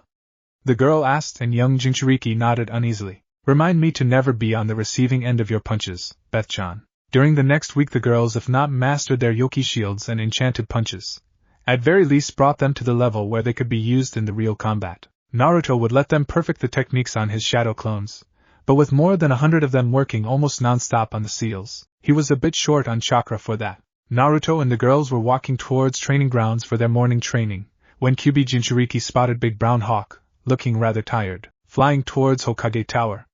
And on the cue he remembered that a cup dotted in his hand earlier in the morning. Something bad happened. But what? The messaging hawk looked tired and it flew from the west. Only neutral river country and allied wind country are in that direction, Sunagara. Shit! A dark feeling that he was right and something bad happened to his fellow Jinchuuriki stooped blonde shinobi dead on his tracks. As something happened, and Naruto-sama? Beth asked with concern, even if only Naruto could hear and understand it, in her voice. I fear yes. Follow me, Alicia-chan, Beth-chan. And he dashed towards Hokage Tower with all the speed he could master. Something happened, Naruto? Tsunade asked, looking at heavy-breathing Jinchuuriki who stormed into her office less than a minute ago. The girls, who followed him, although, looked perfectly fine. Naruto looked at Hokage. Apparently, the message was still on its way to Godame. What do you want, Naruto? I don't have time to play with you. Oh God, Hokage was pissed now. Tsunade-sama, Tsunade-sama. But Shizen entered the office, carrying small scroll with Suna and Senya on it in her hands. Urgent message from Sunagakure. Gaara-sama was kidnapped by Akatsuki. Naruto? Hokage looked at him. I just felt that something bad happened and wanted to find out what. But looks like I arrived a bit too early. Kyuubi Jinchuuriki replied, still panting a bit from his run. Might take it, you want to go on a mission to rescue our Godame Kazekage? Tsunade asked. Naruto nodded. And Alicia-chan and Beth-chan are going too, they can sense Yoki. It'll be much easier to find Gaara with their help. And the ban on hurting people placed on them was lifted. They can fight now. Hokage listened to his reasoning and couldn't help but agree with him. With someone who can sense Yoki, finding Jinchuuriki, as long as he is alive, should be much easier. Okay. Sakura, Kakashi and one ANBU operative will go too. You'll leave village in 2 hours. Tomorrow Team Guy will return from their mission and I'll send them to assist you. Questions? Naruto shook his head. Dismissed. Alicia-chan, Beth-chan, let's go, we have a friend to save. And 3 blondes went out of the door. 2 hours later Naruto, the twins, Sakura and Kakashi, along with brown-haired man in ANBU clothes, but without mask, were standing in front of Konoha's west gates. Silver-haired Jounin was explaining the plan for the mission, and Kyuubi Jinchuuriki didn't agree with it. But Kakashi-sensei, wouldn't it be better if we split? I, Alicia-chan and Beth-chan will go look for the Akatsuki base, while you, Sakura-chan and Tenza-san will head to Suna to help there. Once we find where Gaara is, I'll send you Shadow Clone and another one to Guy's team. Naruto said. Under normal circumstances I'd agree with you, Naruto. Kakashi replied. But we don't know how many Akatsuki agents will be around Gaara when you find him. It might happen that you and the girls won't be able to defeat or run from them. Plus your shadow clone may be destroyed before it gives information to us or Guy. We will proceed in one group. Blonde Genin sighed, but Kakashi-sensei was his superior, and he could do nothing. If there are no more questions about the mission right now, let's go, Kakashi-senpai, Tenzu said. After waiting for several seconds, silver-haired Jounin nodded. The mission began. In first 2 days, the six covered all the way to the border of the Wind Country. It was decided to take a short rest in one of the inns in the village, but by chance, they ran into Temari, who was returning home from some kind of diplomatic mission, and as soon as she heard that her brother was kidnapped by Akatsuki, the chance for rest for Konoha shinobi was honed. Wind Mistress dragged them out of the inn and all the way to the hidden sand with not even one halt. As they entered the village, Temari was told that her other brother, Kankuro, was wounded and dying in the hospital. It took Sakura several hours, but she saved the man. The rest of that day the Konoha shinobi were resting, finally, and readying themselves for the oncoming fights. In the morning Naruto, the twin ex-warriors, Sakura, Kakashi and Tenzu were joined by a short old woman named Chio, while Temari stayed behind to help with Tsunagake no Sato's defenses. The seven, using Kakashi's dogs and Alicia's and Beth Yoki sensing, quickly found the trail to the Akatsuki hideout where Gaara should be. It was hour past noon, and the seven already entered river country, when single man in black with red cloud's cloak walked in front of them. Uchiha Itachi, growled Kakashi, uncovering his left eye.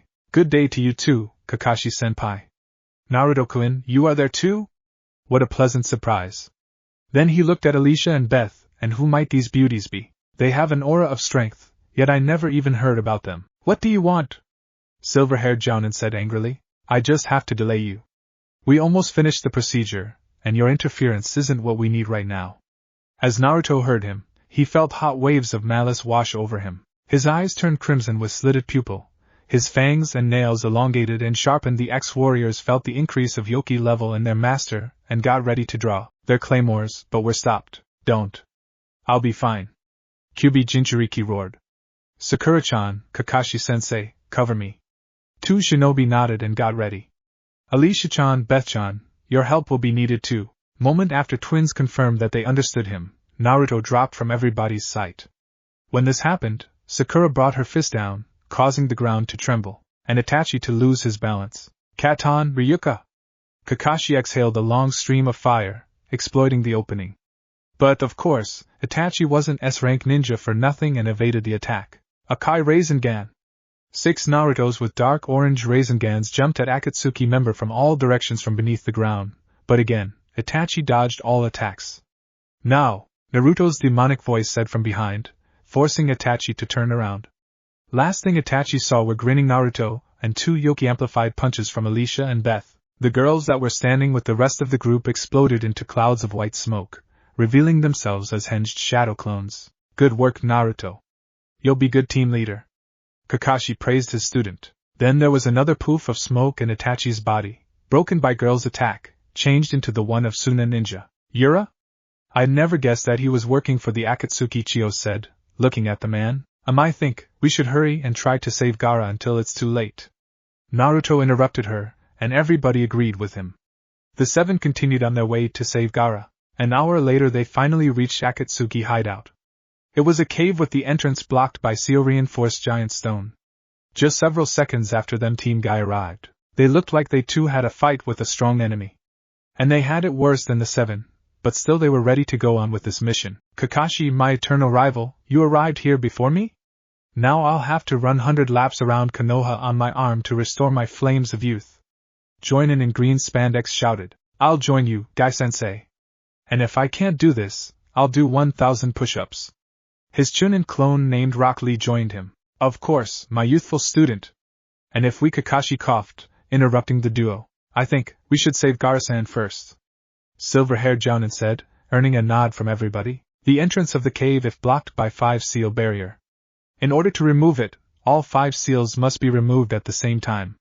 Naruto said, deep in his thoughts. I can do this with my shadow clones. But the seals might be guarded and we don't want anything attacking us from behind. My youthful team will take care of the seals.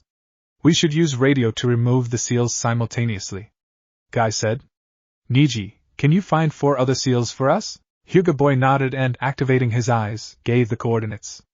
Naruto, Kakashi and Team Guy put radios on. The blonde shinobi instructed Alicia and Beth to destroy the rock as soon as he removes the seal from it. A minute later all members of Team Guy reported that they were in position. Kakashi did the countdown and the seals were removed. Naruto immediately jumped from the rock as two Yoki-amplified punches turned into a pile of chips a moment later. Unfortunately, they were late, as inside the cave there were two Akatsuki members, Akasuna no Sasori and Iwa missing Nin Deidara, sitting on the dead body of Godame Kazekage. And which one of you is Kyubi Jinchuuriki? Deidara asked, placing his hands into his pouches. Itachi said that he must be blonde. There is only one blonde male among them.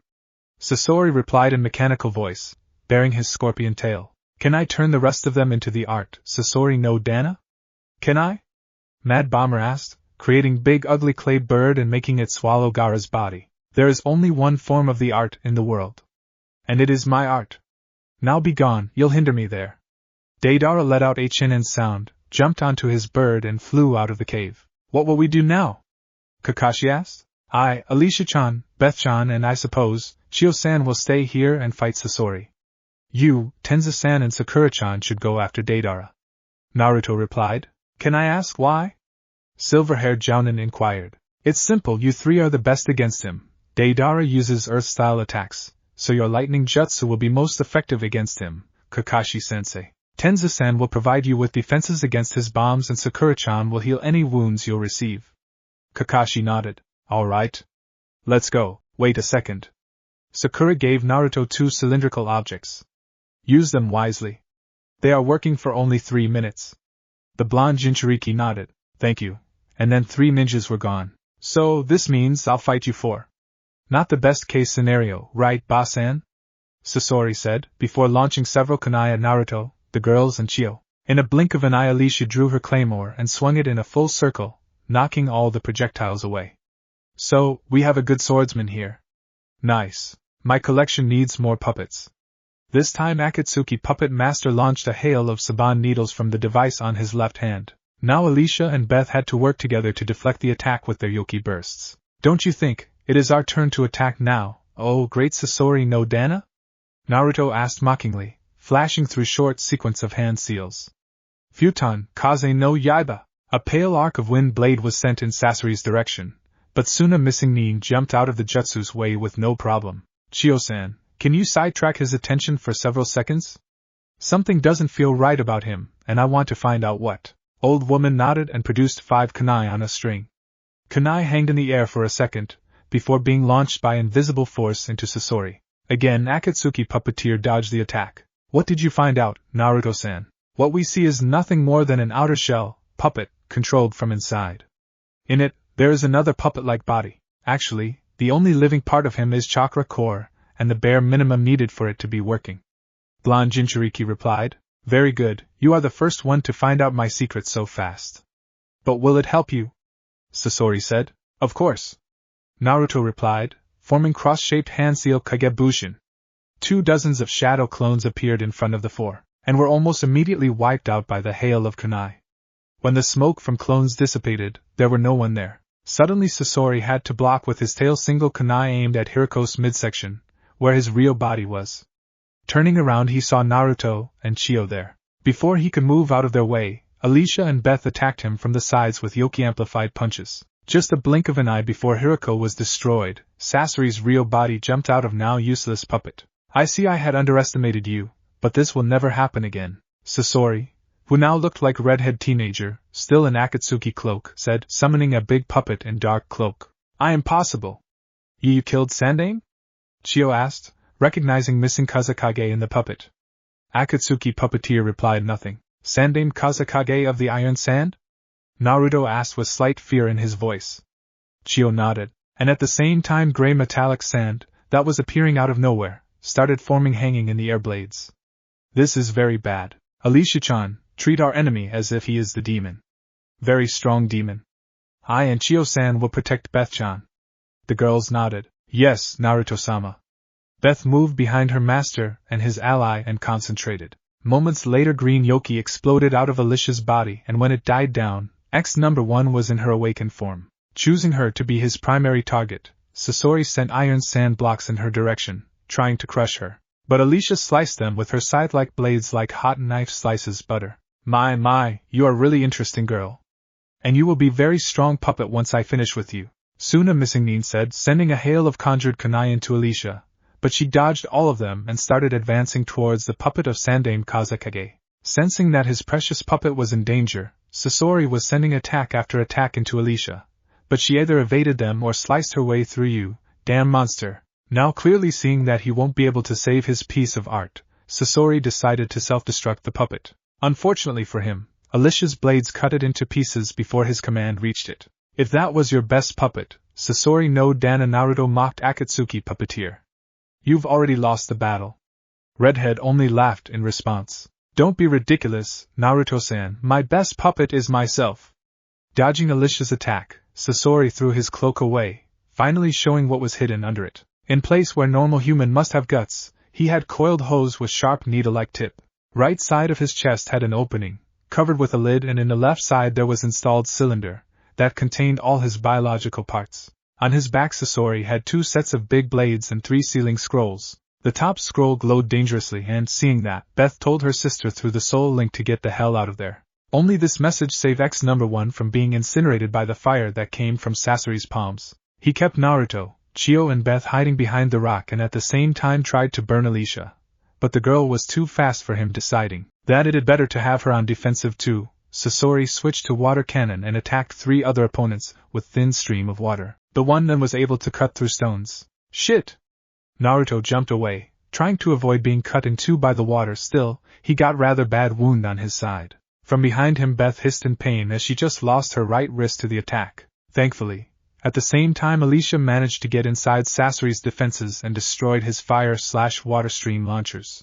As soon as red-headed puppeteer was temporary, even if for just a second, without any means to attack, she fell back to her sister and released her awakened form. Iron, sand, fire, water, what else does he have? Chio asked aloud, opening a scroll with 10 seals. 10 puppets in white clothes appeared from those seals. Jiki Chikamatsu no Sha? 10 puppets with which you once took over a castle, Basan? Sasori asked. Meet my Hayaki no Saon. With them I can take over entire country. Final scroll form. Akatsuki puppeteer's back disappeared, while the lid on the right side of his chest opened, and 100 puppets, clad in crimson, appeared. 100 puppets? Is it even possible to control this match? Naruto asked, surprised. Sasori's puppets warmed up in response. Apparently it is Alicia-chan. Beth-chan, are you two alright? We will be alright, Naruto-sama. X-1 replied. Her sister was too concentrated on regenerating her lost wrist to respond. Blonde Jinchuuriki nodded and turned to Chio. We need to strike his chakra core. I can do this, but I'll need his puppets to be taken care of. Woman nodded. 10 against 100 isn't the best match, but he for sure will find it difficult to control all the puppets at the same time effectively. We have a chance. And then she made her puppets attack Naruto's summoned shadow clone to create wind-charged Rasengan. As soon as the jutsu was charged, Chiyobasan cleared the way to Sasori's body for him, and Blonde Shinobi charged. With some problems on his short way, Naruto still reached Akatsuki puppeteer and tried to hit his vital area with the Rasengan. The luck, though, was on Sasori's side this time. As he managed to partially evade the attack, his puppet body was ruined, but his chakra core survived the attack without a scratch and successfully moved itself into another puppet. Damn you all! Sasori tried to regain his control over the Hayaki no Saon, but his opponents decided to exploit his interim defenselessness. Alicia-chan, Beth-chan, can you hold him down for a moment? Naruto asked, seeing that X-2 finished regenerating. The girls nodded and dashed towards Sasori, trying to reach him before his puppets made this impossible. And they made it in time, capturing man's arm, so that he had no way to run away or evade attacks. Sasori tried to break free from the girl's grip, but even his puppet body was too weak against these monsters. He got ready to switch body again, but Naruto chose this moment to hit him with a wind-based Rasengan, albeit rather will one, but still, entire chakra system of his was damaged beyond repair. Sasori was dying, even his perfect art wasn't able to last for the eternity. Sasori called all the power that was left in him and spoke. After all, the blonde kid and the girls with him deserved a prize for defeating him. You wanted to find out more about Orochimaru and Sasuke, Naruto-kun? Listen to me. In 23 days I had a meeting with my spy in Snake's Den on the bridge of Earth and Heaven at noon. Be there using all of his willpower. Akatsuki puppeteer continued. This information is my prize to you for defeating me. And Sasori closed his eyes for the final time in his life. Second later his body became nothing more than a puppet with its strings cut. Thank you, Sasori-san, Naruto said quietly. The four, led by Beth, followed weak trail of Shikaku's yoki, some of which was still in Gaara's dead body. Chio was looking more tired with each passing minute. Her age was finally catching up with her, or was it poisoning from evaporated toxins that were on all of Sasori's weapons? Naruto offered her antidotes several times, but she refused to use it. Finally, they found Kakashi, Sakura and Tenzu in the large clearing in forest not far from, now destroyed, Akatsuki hideout. 3 nins were surrounded by numerous craters from explosions, rocks and chunks of wood, created by jutsu and just various debris. Gaara's body was intact and with them. Can you help me, Naruto? Chio asked, walking towards Godame Kazekage's body. I used too much chakra to pull this jutsu off on my own. She sat on Gaara's side and placed her hand on boy's chest. Kyuubi Jinchuuriki nodded and then took his place on the opposite side of his friend's body, placing his hands over Chio's. Blue glow surrounded them. Is it medical jutsu? Sakura asked. Gaara is dead. It won't work. No. It's resurrection, said Niji, who along with the rest of Team Guy, all members of which looked worse for wear, entered the clearing. Chio-san is exchanging her life for Gaara's. Hearing this, Naruto looked at the woman. Is this why you refuse to use antidote? She nodded. Why should you try to save someone, who will die soon anyway? Small tears appeared in Naruto's eyes. Why are you doing this? Chio sighed. I'm very old, and it's well past the time my generation was governing. You showed me that we need to give a chance to the young ones. Tell Gaara that this is his time to live, and tell him that I'm sorry for the Shikaku I placed in him. Goodbye. And as the last word left her lips, she left this world. Rest in peace. Chio-sama. Blonde Jinchuuriki saw Gaara returning to life and quickly helped him to sit up. Welcome back to the world, my friend. Is everyone ready? Inoichi asked, looking at Beth. Naruto, who had his hands protectively on girl's shoulders, and Alicia, who had her twin's hand in her own. At their nods, Yamanaka Patriarch entered Beth's mind. Today was the day when it was decided that they will do the same for Alicia. Later will get her emotions back. Half an hour later, the man returned. Operation was successful, but she will be out for some time. Her mind will need some time to adapt to the emotional block being removed. Naruto nodded. Thank you. Inoichi allowed them use one of the guest rooms in the compound for the time being, so the 3 moved there. It was almost sunset when Beth opened her silver eyes. One-isama. Moments later she enveloped her sister in a hug, crying silently, events of the mission they completed just 3 days ago still fresh in her mind. Beth looked at the Kyuubi Jinchuuriki and then brought him into the hug too. Naruto-sama. The blonde shinobi placed his hands around her, trying to soothe the girl. Sure, we are here, everything will be alright. Finally, Beth looked up at him, tears still in her eyes, and smiled, walked into his and girl's room and saw maybe the cutest thing he had ever seen in his life. Alicia was sitting on the bed Indian style and was meditating, looking impassive as ever. Beth was sitting behind her sister with her arms wrapped loosely around former number 1's waist, and her head was resting on Alicia's shoulder. It was 3 days since number 2 got her emotions back, and it took her these 3 days to learn to control them. Beth still had some problems when dealing with strong emotions, though surprisingly, Alicia too became a little more emotional after her sister's block was removed. Soul link they shared was a tricky thing. Blonde Jinchuuriki quietly placed the package he was carrying onto the small table near the bed and then sat down near them. The girls opened their eyes and looked at him. Beth smiled happily. It was still unusual to see her like this, but Naruto's smile suited the girl, whereas Alicia's face was still impassive with only her silver eyes betraying her happiness of seeing him. Former number 2 untangled herself from her sister and wrapped her arms around Naruto, who hugged her in return. Alicia moved herself closer to them, and blonde shinobi hugged her too. Alicia-chan, Beth-chan, how about we go train? Naruto asked.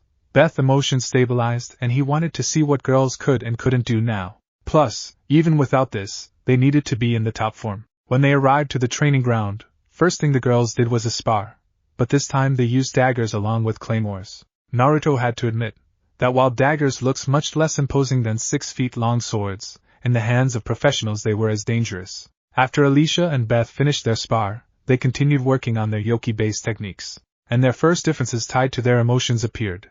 With emotions there, Beth's especially, access to yoki was now faster and easier, but control over demonic energy became harder.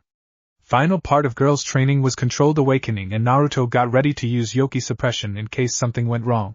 Luckily, everything went without any problems. When they finished, Kyuubi Jinchuuriki walked up to Beth. How was it, with Alicia-chan? He asked. A bit harder than it was before, but nothing I can't manage. Former number 2 replied. That's good. Naruto said with a nod. As experiment with returning emotions to Beth was successful, it was Alicia's turn now to come one step closer to being human again. Alicia opened her eyes. She was back home. Sometime while she was unconscious, Naruto-sama and her Nei-chan brought her here. She was half sitting with her head resting on the chest of sister, who was sitting against the wall, and had her arms wrapped protectively around Alicia's waist. Feeling her sister wake up, Beth looked down and smiled. "Wani-sama?" Alicia smiled back and turned around to embrace her sister back. At this moment Naruto, not really watching what was going on there, walked into the room, and only when he was beside the bed he finally noticed the girls in each other's arms. Sorry, he wanted to walk away to give them some privacy at the moment, but before he could move, Alicia caught his arm and pulled him. All three of them fell onto the bed and girls immediately included him into their embrace. "Stay with us, Naruto-sama," they pleaded. How could he say no to them? 2 days later, when Alicia too became comfortable with her newly acquired emotions, she had a help in form of her sister's experience there. Naruto organized another test for them. And as Beth told him, she still could control Alicia's awakening, which was really a good thing. When awakened, former number 1 was stronger than an average Kage-level shinobi, and she had just her body for the attacks. At the same time, Naruto and an army of his shadow clones were rather successful with the seal and had almost finished Yoki purifying array by this time. Small part of the clones were already starting adaptive mutagen array, the main part of the future seals that would turn the girls from artificial into natural Hanyu. Also, as Alicia and Beth now were humans, at least in mind and soul, Naruto started showing them more about how to live in the human community, skills that twin warriors lacked as they were trained to be war machines. While Kyuubi Jinchuuriki admitted that he wasn't best teacher, especially for social skills, the girls, at least now, didn't want to listen to anyone else much. All in all, things were pretty normal, until the time for meeting Sasori's spy came. The team that was sent on this mission was rather large. Other than Naruto, the twin warriors, Sakura, Kakashi and Tenzu, there was another shinobi going on this mission, pale-skinned dark-haired teen named Sai, who had a personality of a tool. But Sai's special skill, animation of drawn animals, was really useful. The group reached the bridge of Earth and Heaven without much problem, other Sakura being discontent with Sai's attitude towards teammates and other smaller things. Naruto and the girls, who still were like glued to him, were mostly left alone. The team arrived to the bridge a day too early to meet the spy, so that they could prepare. Tenzu and Sai were picked to be capturing group. Kakashi, Naruto, Alicia and Beth were to protect capturing group in case things went wrong. Sakura was to stay behind and provide medical support. On the day of the meeting, Tenzu with the help of Naruto created Sasori's Hirako-like wooden construction and at noon walked onto the bridge. To everyone's surprise, the spy Sasori told them about was none other than Kabuto Yakushi. The meeting between Sasori and his spy went rather well until Orochimaru decided to make appearance. Kabuto attacked Tenzu with a chakra scalpel and Leaf Ninja just barely avoided being hit. At the cost of his disguise. "You can bring those hiding mice out," snake-loving Sannin said.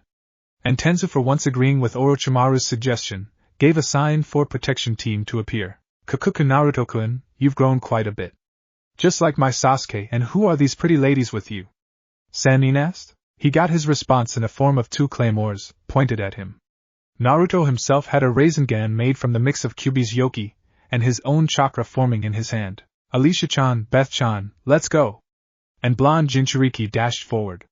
The girls looked at each other, before running after him. Kabuto tried to stop them, but failed as trio just ran past him at the speed that was well past what normal shinobi were used to. Never underestimate your opponent, especially if he happens to be Jinchuuriki.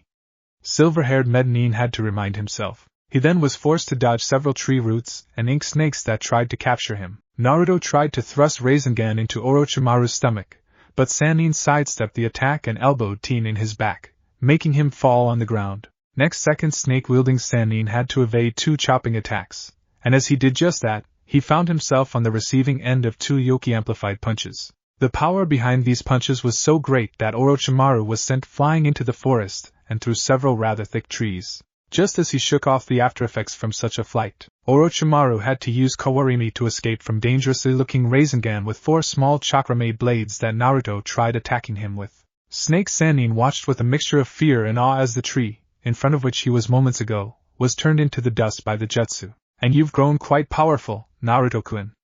But are you stronger than my Sasuke-kun?" Orochimaru taunted. This threw Kyuubi Jinchuuriki a bit off his emotional balance. "Sasuke is not your property," he growled, letting enough yoki of nine tails into his chakra system to turn his eyes crimson. Alicia and Beth felt this, but before they could do anything, Naruto stopped them. Don't.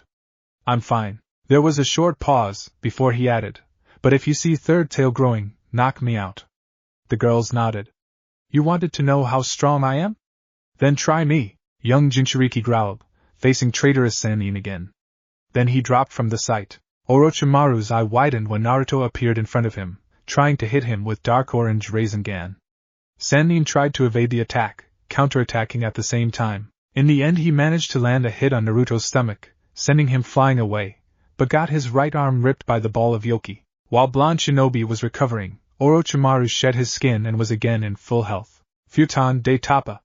Snake-loving Sannin launched the jutsu at Naruto, but the teen drew more yoki from the fox, creating a cloak with a single tail made from it around his body, and let out a roar, neutralizing the attack. Alicia-chan, Beth-chan, bring your defense up. Naruto growled, concentrating a lot of energy around his right paw. Orochimaru saw this and immediately knew that he'd better get away from the teen. But it was too late. As Blonde Shinobi hit the ground, releasing all yoki he concentrated in a form of explosive shockwave. Thanks to his warning, the girls were ready for this and protected themselves from the chunks of wood and stone with powerful bursts of yoki when the dust settled down. There was a crater of roughly 60 feet in radius with Naruto, now without demonic cloak, in the center. Orochimaru too stood in the crater and looked unharmed. In front of him there was a big hollow in the ground from some king of a summoned traitorous Sannin used for his defense. Siniita Jashu. Massive snakes flew from Orochimaru's left sleeve towards Naruto. Kyuubi Jinchuuriki rolled out of their way and dashed towards Sannin, creating a Rasengan in each hand. But Pale-Skinned Man sent another mass of snakes at him from his another sleeve. And this time Naruto couldn't evade the attack. Suddenly there was a flash of silver in front of him that chopped snakes' heads. Are you alright, Naruto-sama? Asked Alicia, raising her claymore up. Naruto nodded, making her smile. Looks like I'll need your help. And as you've seen, he isn't completely human either. Former number 1 nodded and secured her sword on her back. Before Orochimaru could even wonder why she did that, the girl had greenish yoki explode around her. When it died down, Alicia was in her awakened form. Now Snake Sannin had to start fighting seriously just to keep his head attached to his body. And not only Alicia did attack him, Naruto too tried to attack him with wind-charged Rasengan. Futon de Tapa. Young Jinchuuriki, not able to evade Sannin's attack, used his Rasengan to protect himself from the incoming jutsu, but the Rasengan became overloaded and exploded in his hands, sending him flying backwards. Naruto prepared himself for the collision with a tree or something, but instead he felt something relatively soft behind himself. Then there was a cry of pain. Looking there, he saw that Alicia protected him with her body. Thank you, he said, and the girl smiled. Well, as much as her awakened form allowed her to smile. Then she started returning to her human form. I'm out of the active battle for now, she said before trying to concentrate. There was an explosion of yoki from where Beth stood. Now former number 2 was awakening. New Beth looked quite different from her sister's awakened form. While her head, torso and lower body looked the same, her hands were still hands, just a little longer, and now had 2-inch razor-sharp claws. Also, on her left hand there was an armor plate with 3 long spiked spear and biological analog of crossbow. Another interesting thing, Beth had 3 pairs of blade-like wings. Or were those wing-like blades? Protruding from her back, awakened girl clenched and unclenched her fists before looking at Orochimaru, who thought that it was time to run with the tail between his legs. You ain't going anywhere. Former number 2 growled. One of the spears launched itself from Beth's hand, and a moment later Sannin lost his right leg. Pale-Skinned Man rolled out of the way of second spear that homed at him, and decided that running away won't work. So he had to use that his body grew a bit, and started elongating, becoming more alike with the one of the snake. Then thousands of small white snakes grew out of it, making Orochimaru look like some kind of 60 feet long freak snake. Third spear launched itself, severing good 40 feet of tail from Sannin's new body. He hissed in pain for a moment, and then threw a ball of compressed air from his mouth at Beth. The girl just leaped high into the air. Wings on her back started moving really fast, keeping her in the air. Beth looked at her left hand. New set of spears wasn't quite ready yet, so she had fight this snake man with bare hands. Out of the corner of her eyes she saw Naruto preparing another wind-charged Rasengan. If played right, their next attack will be the end for Orochimaru. Futon, Rankuden. Snake-wielding Sannin understood this too, and tried to remove at least one of his opponents from the fight. But Naruto, whom he attacked, just evaded, even if barely, his jutsu and was now dashing towards him. Beth too had 2 of the spears regrown, and used them to cause Orochimaru a lot pain to keep him in one place, and not able to counterattack. Futon, Rasengan Shuriken. Kyubi Jinchuuriki called, thrusting tight ball of wind chakra into Snake Sanen's face. The ball exploded outwards with violent winds that tore Orochimaru's head into bloody mist. The man was dead. Beth landed by Naruto's side and morphed back to her human form. She looked tired.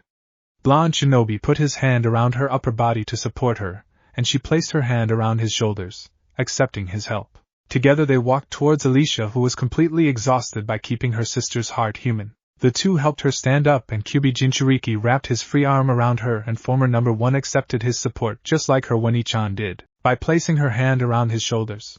Naruto though about the situation the 3 of them were now in. The girls were out of the fight for the time being. This thing with controlled awakening was tiring for them, and with damage they took in the battle with Orochimaru, he himself, too, wasn't in perfect condition. His right arm was still a little numb from the explosion of a wind-charged Rasengan, so the best thing they could do now was to limp back to the rest of their team and rest. Suddenly Naruto remembered Beth's awakened form. Beth-chan, when you were awakened, you looked like Seraph. Dark and powerful, fighting for what is precious. The girl looked at him and smiled weakly. Dark Seraph, Beth, I like it. Alicia looked at her sister and pouted, making Naruto laugh softly. Don't worry, Alicia-chan, you two will have a cool nickname. The 3 of them arrived to the camp that the rest of the team made. Judging by Tide Kabuto sitting in the corner of wooden house Tenza built, the mission was successful. Though Sai had a deep wound on his shoulder and Kakashi's clothes looked a bit torn from the fight. What happened to you? Sakura asked, looking at Naruto and the girls. We fought Orochimaru. Kyubi Jinchuuriki replied. And killed him. Everyone present stared at them with wide eyes. How? Kakashi asked. You are forgetting that, while I am to be considered weak if you take my condition into the account, I am still at least lower Jounin in terms of strength. Silver-haired Jounin nodded. Alicia-chan and Beth-chan are each at least weaker Kage level. And you know what I am taking about, Kakashi-sensei. Copycat Ninja had to agree with him. This girls, even if they were limited to taijutsu and kenjutsu, were formidable fighters. What is with our mission? I was successful. We'd go raid Orochimaru's base and search for Sasuke, but this one Tenza pointed towards Tide Kabuto. Is too tight-lipped to tell us where Snake's hideout is, so we will rest for today and then return to Konoha. Good. Naruto said, sitting down in the corner of the room.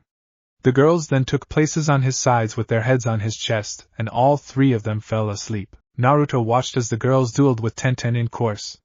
He managed to ask bun-haired Kunoichi to spar with Alicia and Beth, and she was all too happy to have another kenjutsu master to spar with. Oh well, even if ex-warriors went rather easy on her, Tenten lost every single match to either of them, but was still satisfied with the results in these spars. It was found out that both Alicia and Beth were proficient with all kinds of cutting, pricking and chopping weapons, though they favored their claymores and daggers over any other weapons. Well, Beth was proficient. Alicia was downright scary with anything that had sharp edges. Exhausted by their fights, Tenten dragged herself to the nearest tree. Naruto approached his girls. You wanted a new nickname, Alicia-chan? I think you just earned yourself one. Alicia, the Queen of Blades, like it? He asked. Number 1 smiled happily and nodded. Kyubi Jinchuuriki hugged her lightly, second later including Beth into his embrace, before turning to Tenten. I think Konoha has new weapon mistress, he observed. Screw you, Kunoichi managed to say with completely serious face before breaking into laughing. I demand rematch. To Naruto's surprise, the girls understood that Tenten wasn't serious about rematch. Apparently, they were battle machines no more. They were humans at souls. As you say. After Tenten recovered from the spars, they bid farewell to each other. Bun-haired Kunoichi headed to team meeting with her youthful sensei, while Naruto and the girls went home. Trio of blondes was on their way towards Naruto's flat. It was about 3 past noon, and rather hot outside, so there weren't many people on the streets. Still, Beth's silver eyes caught a pair of lovers' ing in the shadow of the dead end between 2 buildings. It wasn't the first time she saw something like this, but before she never understood why people did this. Former number 2 turned to her sister and sent what she saw through their soul link along with her own ideas about this. Alicia frowned for a moment, but then smiled and nodded. Naruto never had an idea what they had in plans.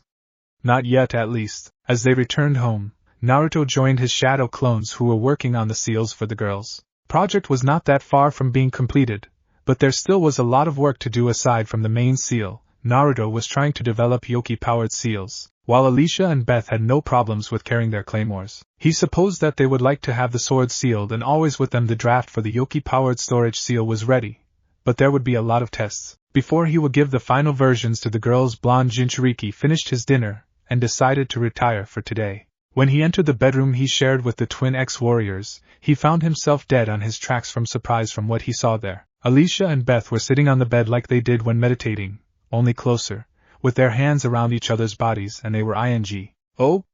This was all Naruto managed to say, with the rationed side of his mind suddenly gone somewhere far away. The girls finished there, before turning towards him. They then untangled from their embrace and Alicia approached their blushing master. Naruto-sama? Getting no coherent response from him, she pulled him onto the bed and on top of her. She then rolled them over, till she was on top of him, and ate him full on the lips. Moments later Beth joined her, ing Naruto on his cheek. This finally returned him to the reality. Why? Kyuubi Jinchuuriki asked uncertainly. We like you, Naruto-sama, Beth said softly. Don't people do this to someone they like? Blonde boy sighed. Looks like they chose him in the end, blushing more. He nodded and then either of them noticed white-haired man with a spyglass sitting on the roof of the house on the opposite side of the street. For the three, life became much more interesting since then. But, like always, peace in the shinobi world never lasts long. On the fourth day since their first they, along with Tenzu, were summoned by Tsunade. Hokage wanted them to assist Ino Shikacho trio and Kakashi in defeating Akatsuki members that killed the Suma. The four hunters already left the village on their own, so Naruto, the girls and Tenzu will need to join them first. Without good trackers available, it was no easy task to find four ninja in the endless forests of the High no Kuni. But in the end the hunters were found on the border of Nara clan's territory, and they were already fighting two monsters in the black cloaks with red clouds when their assistants arrived. Rasengan! Naruto thrust tight ball of chakra into Hidan's stomach. Moments before he could lick the blood formed the blades of his scythe. Tenzu immediately created strong water attack to wash the blood away. Looks like we're right on time, Shikamaru? Blonde Jinchuuriki asked, and Nara could only nod dumbly. You shits ing interrupted my ritual. I will ing rip you apart in the name of Jashin-sama, gray-haired monk yelled, throwing his scythe at Naruto, who ducked under the projectile and caught the wire attached to it. Blonde Shinobi then yanked the wire, and made Hidan fly towards him. Now! Naruto said when his current opponent was just several feet from him. He let the wire go from his grip, and moments later Alicia and Beth threw their Yoki-amplified punches at Hidan, sending his flying back and through the first tree on his way. Not only this guy is immortal, but he is swearing like a trooper, Naruto commented. Can you keep him occupied? When they nodded, he continued, if you will go all out, you awakening should do better here, Beth-chan. I'll go help others. Hi, Naruto-sama, twin warriors said. Kyuubi Jinchuuriki gave them pecks on their cheeks, before dashing to help Kakashi and Tenzu fight Kakuzu. Two Konoha Jounin dodge a powerful lightning jutsu from one of the masked creatures Kakuzu spawned. Two other beasts temporarily merged together, and sent incredibly powerful fireball at the two. Only Kawarimi performed in time saved their lives. May I lend some help? Asked Naruto, who ran past them with a wind-charged Rasengan in his hand. Kakuzu, who in his 91-years-long life never saw such a jutsu, watched approaching blonde closely, and when Naruto came close enough, tried to attack him with thick dark gray threads that formed his body. To Kakuzu's surprise, all his threads were destroyed as soon as they touched the Rasengan. Dodging final barrage of threads, Naruto thrust his jutsu into man's abdomen, creating large hole there. Interesting. Konoha's Jinchuuriki is quite strong, Kakuzu observed as his body reformed from what was fatal wound to any normal human. His skin darkened, becoming hard like a stone, and he threw a punch at Naruto only to hit his own wind element creature that the blonde shinobi used in his Kawarimi. Mokutan, Mokuhari! Tenzu created a block of big sharp spikes with his wood element, and moments later the masked monster was impaled on them. Naruto dropped by the two Jounins. Good work on this one, Tenzu said, pointing out now dead Kakuzu's wind element mask. Yeah, so how much hearts does he have left? Kyuubi Jinchuuriki asked. 3. Senpai destroyed water and now we took out wind 1. Mokutan wielder said. Next moment 3 shinobi had to jump away from their spot as a large fireball was heading there. To quote Nara clan, this man is troublesome, Naruto said, making 2 other ninja laugh for a moment. Futon, Kaze no Yaiba! He then slashed raising Earth Dragon's head with the wind sword. Kagebushin! Blonde Jinchuuriki summoned 3 clones then, and the 4 of them ran in different directions, dodging lightning, fire and earth attacks Kakuzu was throwing at him. When the man was surrounded, All 4 Narutos flashed through hand seals simultaneously. Futon, Repashu! Kakuzu jumped into the air to avoid being hit by these attacks, but was met by Kakashi and his Raikiri there. "Ing kids!" he growled, stretching his arms to put himself out of the jutsu's way. Performed single-handed sequence of hand seals, he sent simple fire jutsu, the one that he could perform even without extra heart's help, at Tenzu, forcing him to interrupt his technique and dodge. Suddenly Spike's spear tore Kakuzu's stretched arm into 2. The man was so surprised by this, that Naruto managed to land a Rasengan attack on his back, crushing the heart. Lifeless body of the hidden waterfall missing Nin fell onto the ground, but moments later lightning element masked monster merged with it, and rather angry Kakuzu was again alive. Threads from his body reattached his torn arm back. The last fire element masked beast, too, returned to him, turning the man into something. Kakuzu now had a mask just behind each shoulder. Threads formed 6 tentacles behind his back and the facial mask was torn into pieces by the transformation, revealing sewed from different pieces face to the world. Kagebushin! Naruto reacted to this by creating a couple dozens of shadow clones. All of them immediately ran through hand seals and sent wind sword jutsu at Kakuzu. The man just used fire-based technique to destroy all the attacks.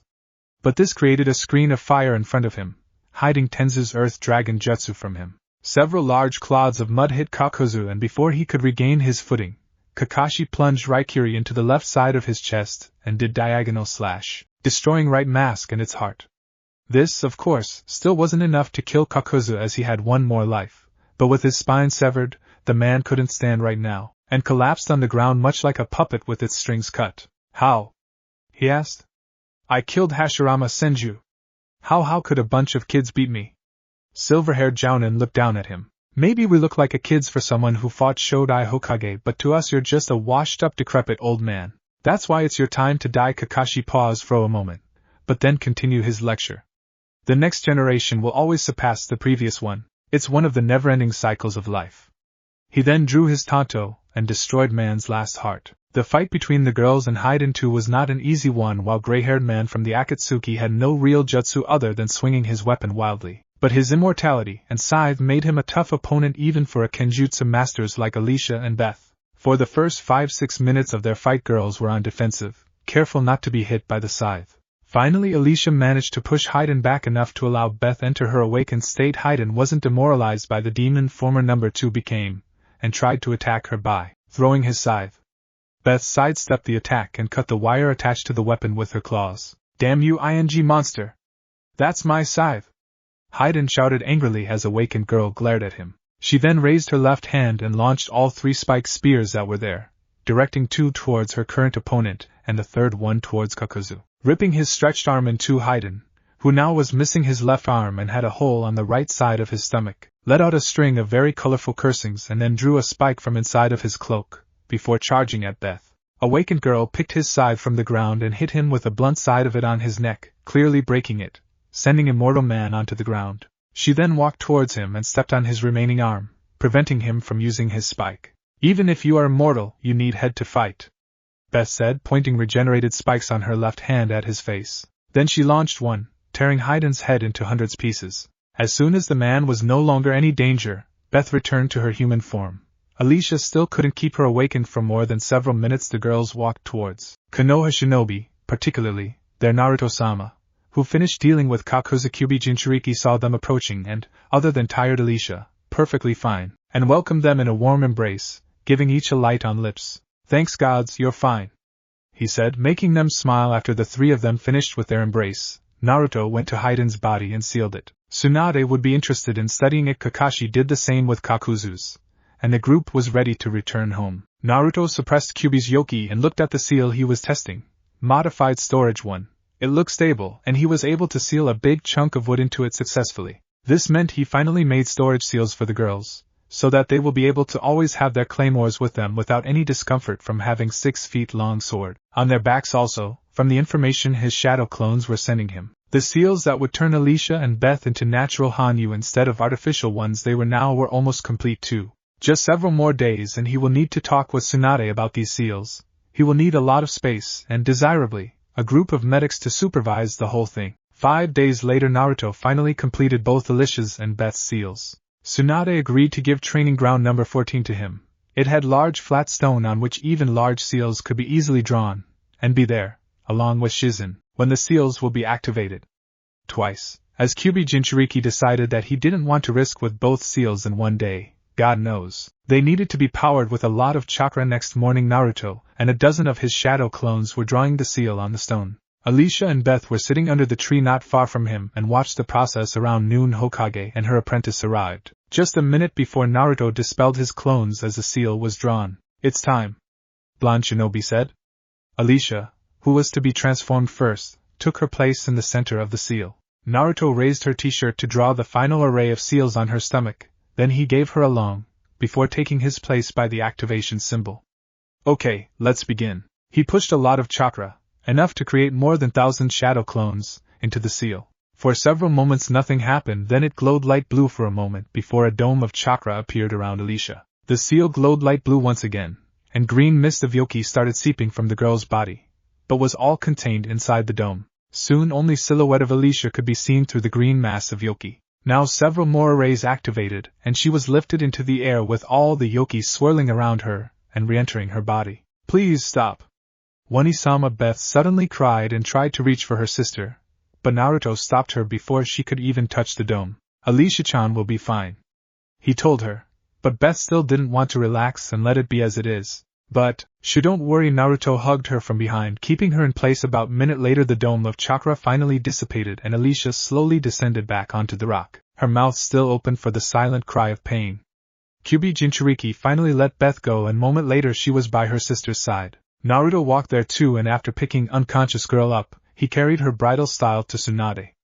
Hokage nodded and started diagnostic technique. Several moments later she gave her verdict. She will be fine. There is no damage to her that I can detect right now. But I'd bring her to the hospital when she wakes up to be absolutely sure.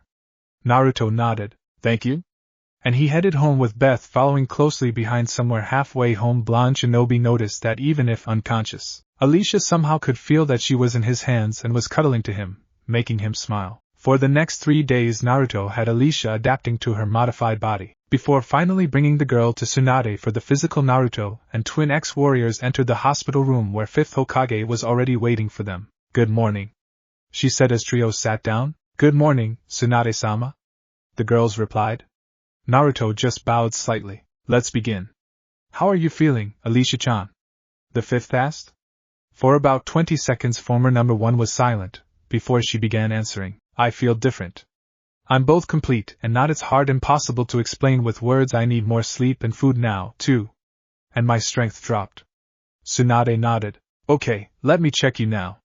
She made Alicia remove her t-shirt, and then checked the girl. The Hokage seemed both pleased with the new appearance of the ex-warrior's stomach, and with the results she got from various scans. They were now closer to what human beings should have also. Naruto too now couldn't help but ogle the topless girl in front of him. Well, I can't see any problems with your health, Tsunade said as she finished the scans she ran on Alicia. As your human and demonic halves merged, they no longer need to fight between each other. You no longer need to be afraid to lose yourself to your other side. But for some reason, the merging made your aging process restart, though you still will live longer than normal humans. Your body is still 17, while your life expectation is about century and half. You will still live about 14 decades from today. I think this was what you meant by being both complete and not. Alicia thought about it. Finally, almost minute later she nodded. It seems to be that, she said. What about the change in my sleep pattern and my need for more food? Tsunade looked through the results of her scans. You came closer to being human, so your needs for sleep and food too became closer to one's. Normal humans have changed and your physical strength has the same reasons. Also, I noticed that your regeneration system changed. It'd be possible to heal your reproductive system now. Preparing the operation will take some time, but once it's done, you'll be able to have children. Alicia nodded as did Beth, who was next to having her seal applied. Thank you for your time, Tsunade-sama, former number 1 said, putting her t-shirt back on. If that's all, you can go. Dame Hokage said. She did a small pause before adding, Oh Naruto, in 7 days another Sasuke searching mission will be organized. If you are still interested, come to my office at noon that day. Blonde Shinobi nodded. Hi, Tsunade-oba-chan. Tsunade sighed. This brat was insufferable. Then you're dismissed, she said. Actually, Tsunade-sama, we do have a question, Beth said. Then she turned to Naruto. Naruto-sama, can you let us speak to Tsunade-sama in private, please?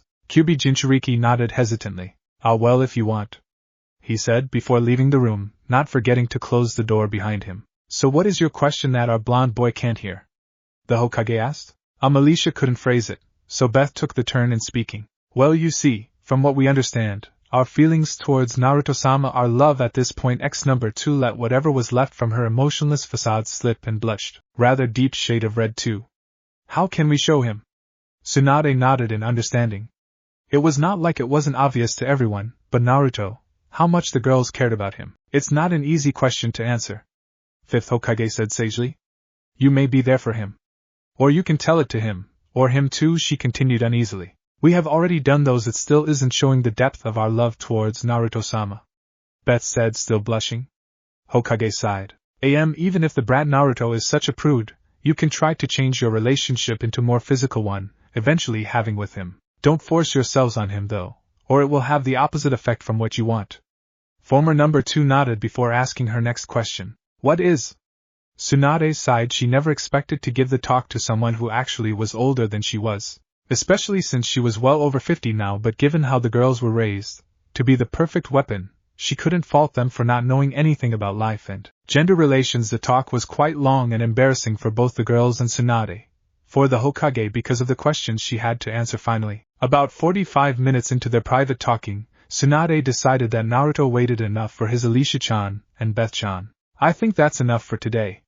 You shouldn't make Naruto wait any longer. If you will have more questions, feel free to ask me, she said, and the girls nodded. Thank you, Tsunade-sama.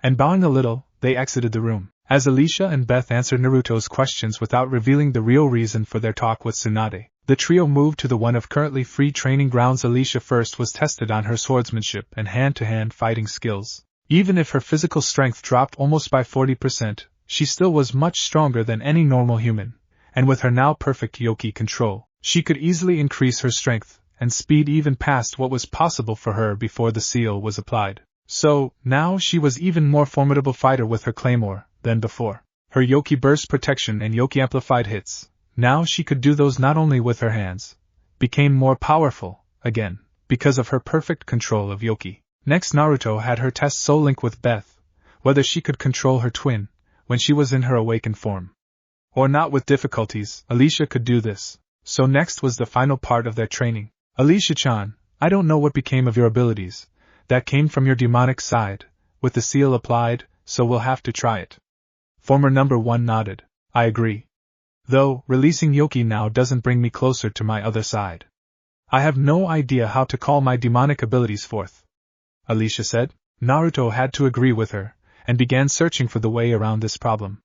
Finally, several minutes later, one possible solution came to his mind. When we had just met, Beth-chan told me that a warrior's regeneration is largely based on memory and visualization of the desired result. So, what you know or think affects your bodies in some way, the Kyubi Jinchuuriki said. Your awakened form had blades as its main weapons. Maybe if you imagine one, you would be able to grow them. Some Yoki applied, of course. Alicia nodded in understanding while her sister spoke. This seems to be a logical idea. You need to try it, Wani-sama. Former number 1 closed her eyes and concentrated on making a curvy scythe-like blade grow out of her left hand, sending her Yoki there. She felt the flesh of her hand morph and looked there, unintentionally breaking her concentration. All she had grown was a small, almost rectangular, part of a purplish-gray demonic flesh blade on the back of her hand. Still not bad for the first time, if she could revert it. The girl concentrated again, this time willing the blade to disappear. For a second or two nothing happened, but then it slowly sank into her hand, leaving no signs that it even was there. As Alicia continued experimenting with the ability of her new body, Beth pulled Naruto aside. There's one thing I wanted to ask, Naruto-sama, she said, looking down. Yes? Kyubi Jinchuuriki asked her, not knowing what was on her mind. See, can you apply the S-seal to me tomorrow? Number 2 asked after several moments of silence. Naruto looked at her questioningly. It's only a week before your mission, and we want to go with you, Naruto-sama. And it will take me some time to adapt to having the seal, so it will be better to apply the seal to me as soon as possible. Blonde Jinchuuriki sighed. What should he do with the girls? But one look into silver eyes of the former number 2 gave him the answer. All right, I'll do it, he said finally. Beth nodded and they both turned to see how much progress Alicia did. It turned out that while they were speaking, ex-warrior of the rank 1 learned how to make the blades not unlike those she had in her awakened form appear on her hands, and now was trying to learn to fight with them too, with some significant success there. Despite everything she went through in the past, she was number 1 for a reason even without her and her sister's special ability. Things went easier with Beth when she got the seal, as it was already known what to expect from it. And her being defensive-type warrior helped too. So, just 2 days after former number 2 got the seal, she was cleared by Tsunade. As she had no health problems in the afternoon of that day, Beth tried to find all her new abilities. First, she still could have her hands turn clawed, making them dangerous short-ranged weapons. Also, her biological crossbow was there too, though the arrows were no longer homing and regenerated a bit slower. And finally, her last ability, which caused some embarrassment that day, as it had her t-shirt torn, her blade-like wings. Though no longer wings now, she could have 3 pairs of 5 feet long blades able to prevent her back from being defenseless. All in all, she seemed to be even better equipped than her sister, even if they were still equal in the spars. In the evening after the wing incident, Alicia and Beth had their clothes changed, finally no longer looking the same. Former number 1 picked a rather tight long button-up top, though it showed a good deal of her now perfect stomach. Same color miniskirt that stopped 3 inches from her knees and went with a black leather belt and dark gray boots. Her claymore was still on her back, secured there by a strap. She felt more secure this way, but the idea of always having it with her, just sealed on her body, was worming its way into her mind, and both of her daggers were now in their sheaths and attached to the belt. Also, Naruto persuaded her to carry kunai, a pair of which were now strapped to each of her arms near her shoulders, and some wire in a small pouch, too, secured on the belt. Beth, unlike her twin sister, picked a gray short-sleeved blouse which had the upper half of her back uncovered, dark gray pants that went not much down her knees, and sandals with small heels.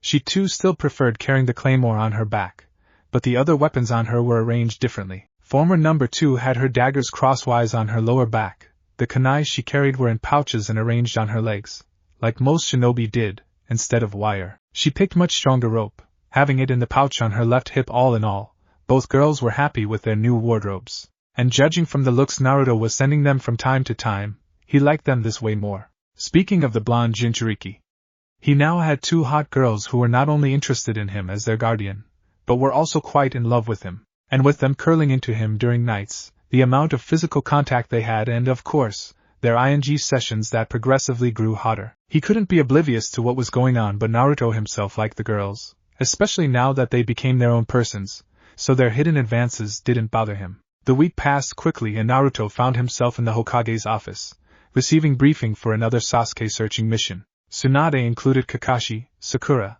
Sai and Tenzu in the mission but was hesitant to allow Alicia and Beth go too. They just had their seals applied and all. But Ba-chan, they will be a great help. They can sense chakra pretty well. It will be hard for Sasuke to hide from them. Naruto argued. The girls just got the seals.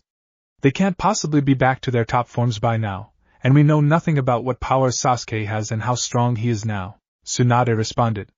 If you value them even a little, you shouldn't even think about them going on this mission. I care about them. Hell, I like them. But they are as strong now as they were before. I saw them spar many times this week. Even most jonins would have a problem with one of them. Together they can take on a Kage. Kyuubi Jinchuuriki said. And speaking of shinobi, I think it will be better to include Alicia-chan and Beth-chan into the forces. This made Hokage stop and think. Right now the girls had no protection from whatever the council could think of. As ninjas they will be out of the reach of at least half of those fools. Then she thought about the first part of Naruto's statement. She secretly watched them from time to time with Sarutobi's telescope ball, and she saw those spars. While she still thought that it was too early for the girls to go on missions again, she couldn't argue that they were still strong now. She herself would have a lot of problems if she had to fight them. Fine. They can go, the Hokage said with a sigh. Thank you, Naruto said. But before the mission starts, I'd like to request a meeting with Mitarashi Anko. Just a meeting, he added. Tsunade raised her eyebrow, wanting to know what the blonde teen had in his mind. And why is that? She asked. What I'm going to say is confidential, so other, who may not already know it, should be removed from the office. Kyuubi Jinchuuriki stated. Fine, the fifth said with a sigh. The other 4 shinobi nodded and left her office. So, what is this confidential information, brat? Anko-san has the cursed seal, Naruto said calmly. Tsunade's reaction wasn't as calm. How? I was given enough clues. QB Jinchuuriki said. First, Jiraiya once told me that there was someone, besides Sasuke, in the village with the cursed seal. Second, during Chunin exams preliminaries, when Team Seal tried to take control over him, I saw an afraid look in Anko's eyes, as well as how she unconsciously placed her hand on her left shoulder. Cursed seals are often placed there. And finally, I myself am a minor sensor. I can sense auras in radius of about 7-8 feet. Anko-san has the same feeling as Sasuke had after he got the seal. Naruto explained. Okay, Hokage said, rubbing her temples. Why do you want to meet with her? Actually, I want the girls to meet her. The blonde teen answered Tsunade's question. They can sense chakra and yoki very well, and if they know how the cursed seal feels, it will be much easier to find Sasuke. I doubt that he got rid of his. Tsunade sighed again. Fine. I'll organize the meeting with Anko-san for you. Naruto nodded. You can go now. Dismissed. After the Kyuubi Jinchuuriki left the room, the Hokage reached for one of her secret sake bottles. Dealing with him more often left her tired as hell, and alcohol seemed to give her some strength to carry on with Hokage duties for some time. The meeting with Anko went well. Especially since the special Jonin didn't even know the main reason for it. Naruto asked her about finding someone with master-level Kenjutsu skills to properly test the girls' abilities in this field. If they were to join the shinobi forces, like he wanted them, they had to submit results of their skills testing within 1 month. Since then, Anko said that she knew of the Kenjutsu mistresses of Konoha and could organize the meeting with her if, and when Naruto asked for it. For a price of month's supply of dango, of course. In the next morning 7 people left the village to go on another search for one Uchiha Sasuke. All 7 of them were shinobi now. Tsunade gave Alicia and Beth their hideatesh just before the mission started. Former number 1 had it attached to the belt of her miniskirt, while her Wani-chan tied it around her right arm. An hour after the searching party left the village, 3 politicians entered Tsunade's office. Danzo stopped in the center of the room while Hamura and Koharu were at each of his sides. It was brought to our attention that 2 strong female warriors, that weren't a part of the shinobi forces of any hidden village or country, took a permanent residence within the walls of Konohagakure no Sato. The Honorable Council of Konohagakure no Sato passed the decree that they are to be given to Uchiha Sasuke for clan restoration in case he returns to the village. The old warhawk Danzo said, passing the scroll with the copy of voting record to Tsunade. The Hokage looked through it. Most of the shinobi council was against it, while every civilian council voted for it, along with the trio in front of her. You have a gift of precognition, Naruto, don't you? She thought. This is all well, but the decree is not valid. The 5th said, glaring at Danzo. First, the council can only pass the decree without the Hokage's approval only if he or she is unable to perform the duties for more than a month or is out of the village for the same amount of time. Or dead. As you can see, I'm here, alive, and doing my job. The trio growled simultaneously. Second, the civilian council cannot vote when the decree or law affects only shinobi, except for the case when said shinobi are a danger to the safety of the village or the people living in it. Said strong female warriors are a part of our shinobi forces as of yesterday afternoon, and have a temporary rank of special chunin. And without a question, these females were yet to give any signs of being a danger. Tsunade smirked, deciding to drop the heaviest bomb on the 3-wheeler dealers. And just for your information, the girls in question can have children due to their reproductive system being damaged, the Hokage said before adding mentally, not that I can't repair it. She smirked as the trio of politicians growled angrily. Fine. Danzo said. But it will be our way in the end. He added in a whisper, before leaving the room with Hamura and Koharu following close behind him. The 7 Konoha shinobi were running through the forest near the northwest border of Fire Country, when Beth suddenly stopped and looked almost straight to the north. What happened, Beth-chan? Naruto asked, looking at her. There are 2 signatures that are close to the one of the cursed seal. One of the signatures is quite balanced and controlled, while the other one seems to be wild and barely held in check. There are 2 more normal shinobi signatures with those 2. Both are rather weak. The girls said. In that direction there is a valley between 2 cliffs. If you enter it, you'll have to either return or use the other exit to leave it. Even shinobi will have problems trying to climb up those cliffs. Are those 4 there? Kakashi asked. They are moving towards the east at a normal shinobi pace. Currently they are at 7 minutes past 12 o'clock from us in about 3.5 miles. Ex-warrior told everyone. Tenzin nodded. Those 4 are indeed in the valley. If we split in 2 groups, we can block both entrances there, and then it will be easy to find out who those 4 are. Everybody agreed with him. I will go with Alicia-chan and Beth-chan. Naruto said.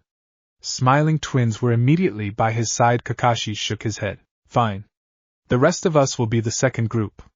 Now let's go. Team Hibi was running through the valley between two cliffs. Sasuke was in the lead.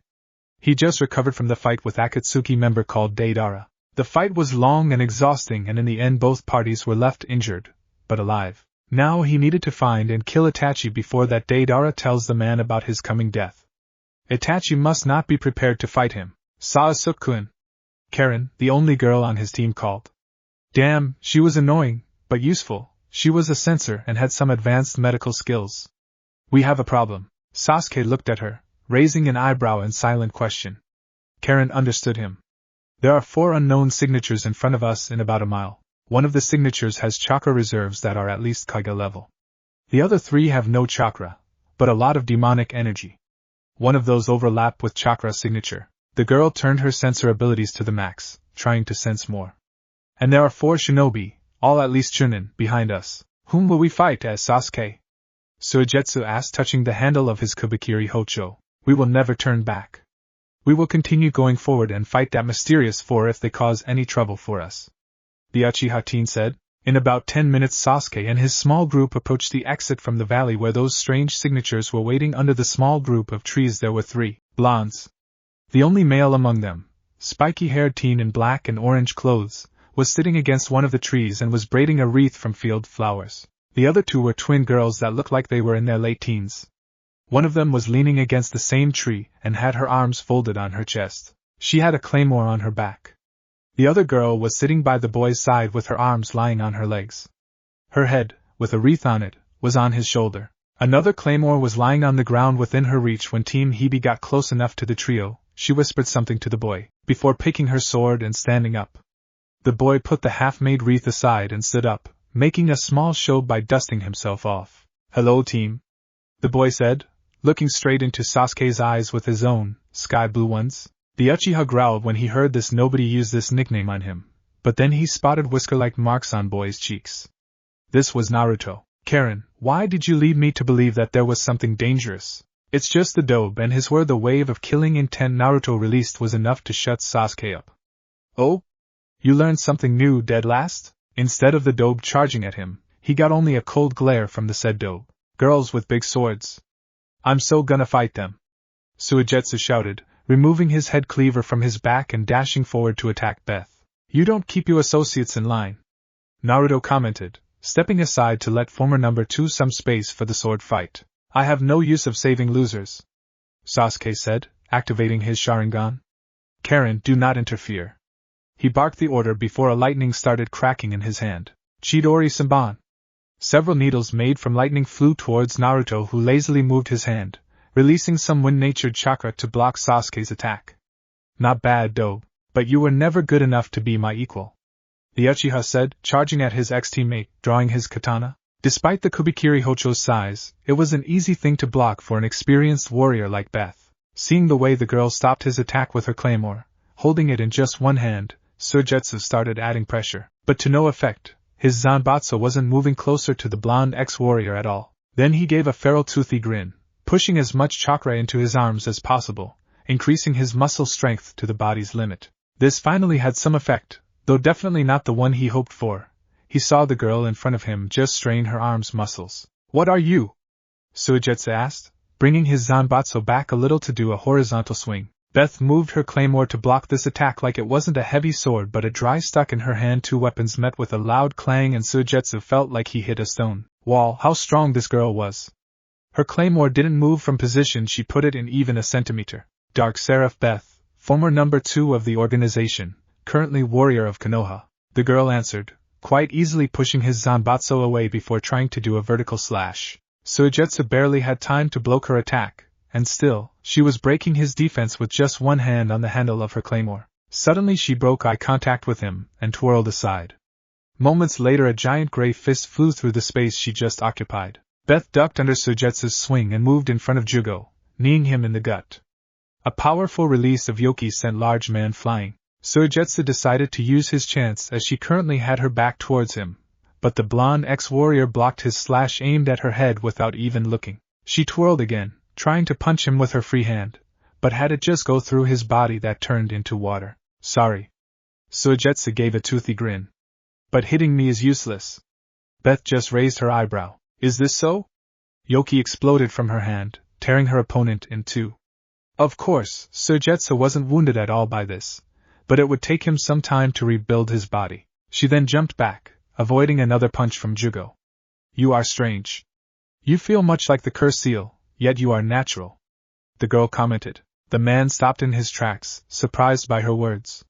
Then he suddenly let out a feral growl and the skin all over his body turned gray and a good dozen of strange open-end tubes formed pointing at her. Beth felt a lot of energy, mixture between Yoki and chakra, building in Jugo's body and moving towards these tubes. Die! He roared, releasing the energy at his target. Former number 2 immediately brought her Yoki burst protection up, but kept pushing her Yoki in it, redirecting the energy blast from herself. By the time Jugo's attack finished, she was winded from the constant release of Yoki she had just performed, and immediately she had to block both a punch from Jugo and a swing of Suigetsu's Zanbatsu. Thankfully, her claymore was enough to protect her from both attacks. Dealing with you two at the same time is quite troublesome, the blonde ex-warrior said as she again moved in front of Jugo and punched him, sending him crushing into a tree. Blocking another Zanbatsu swing from Suigetsu, she drew 3 arrows on her free hand. She released them and moments later Jugo was nailed to the unfortunate tree through both his shoulders and his right hip. This should keep you away from the fight for some time, Beth added, returning her full attention to Suigetsu. She attacked him with her claymore, making him block it. Then she shot forward with blinding speed, grabbing his right arm with her free left and throwing him to the side. He was so surprised by this turn of events that he forgot to turn his body into water, letting the hilt of Beth's sword connect with the back of his head. He fell on the ground unconscious then. I will kill you, woman! Jugo roared as he finally freed himself. He again tried to punch the blonde ex-warrior with his turned by curse seal virus arm, but his fist again connected with just the flat side of her sword. What? The giant exclaimed when the girl grabbed his extended arm and yanked, sending him flying towards her like he waited nothing. Beth delivered a perfect uppercut to Jugo, knocking a breath out of him and sending him up into the air. She sidestepped, allowing him to crash onto the ground, and then hit a point on his neck, knocking him unconscious. As this happened, his body reverted back to looking like a normal human. Deciding that Naruto-sama might know what's wrong with this man, former number 2 made sure that her wreath was alright and proceeded to bind the duo she fought. Naruto blocked Sasuke's katana with his kunai. For several seconds they struggled to overpower each other, but then the Uchiha jumped back and flashed through hand seals. Katan Hao Senka! He breathed out several small fireballs at his former teammate, but the dobe dodged them. As they both tried to think of a strategy against each other, Alicia asked her master, "What's with his eyes, Naruto-sama?" The Kyuubi Jinchuuriki broke out of his thoughts and looked at her. They are a part of bloodline of Uchiha clan and are called Sharingan. They allow the user to see through most illusions, memorize almost any Tai dash, Nin and Genjutsu scene, and these eyes can also be precognitive about movements, and real masters are said to be able to cast illusions with just the eyes. Naruto explained, "I see you've done your homework for once, dead last." With these words, Sasuke charged at his ex-teammate again, doing a swing towards his head. The young Jinchuuriki ducked under the blade and punched the Uchiha in the gut, only to hit air as the dark-haired teen already kawarimied behind Alicia. Former number 1 felt Sasuke appear behind her, and tried to evade his katana, aimed to kill her. She was partially successful as the blade just severed her right arm instead of cutting her in two, something that would surely kill her. Naruto threw kunai at Uchiha, but he again used kawarimi to get away. Katan Gakakyu! Sasuke announced after he completed the sequence of hand seals. Futon de Tapa! Naruto performed his own jutsu. Wind collided with fire, increasing its power, but also redirecting it away from Alicia, thus saving her. Futon Repushu! This wind jutsu was sent towards Sasuke, forcing him on defensive. RGH Alicia growled at herself as she picked her severed arm and, hoping beyond hope that it will still work, brought it to where it should be. Concentrating on her yoki, she attempted to reattach her limb. For several seconds nothing happened, but then she felt familiar sensation of becoming physically complete again. During her days as an organization warrior she was once unlucky enough to have to reattach her leg and thus knew what it felt like. Reattachment was slower than she remembered it to be. But it was there, and she was thankful for this. Almost 3 minutes later, only a faint scar that will fade to nothing in an hour or so was the sole reminder that the limb was severed. Alicia made sure that her reattached arm worked properly before picking up her claymore. While she was reattaching her arm, the situation in the fight changed. Naruto-sama now was in his single-tailed state trading punches and jutsu with the now gray-skinned and winged Sasuke, and both of them were too much concentrated on fighting each other to notice that she was back. So Alicia used this to her advantage and sneaked behind Sasuke. She did a horizontal swing at him. To her surprise, the Uchiha managed to block her claymore, but even with his curse seal active he was overpowered by the ex-warrior and pushed against a big rock. Seeing as his opponent was temporarily immobilized by Alicia, who was back into the fight, Naruto suppressed the Kyuubi's yoki and activated his jutsu. Gobya Fuin! The young Jinchuuriki called, slamming his hand into Sasuke's abdomen. 5 purple flames around his fingers changed into the seal on dark-haired teen's body. The Uchiha screamed as the seal took its place, destroying his chakra control and forcing the cursed seal away to hide into its mark. Then he lost consciousness. Alicia looked at her master. "I'm sorry, Naruto-sama, I wasn't careful."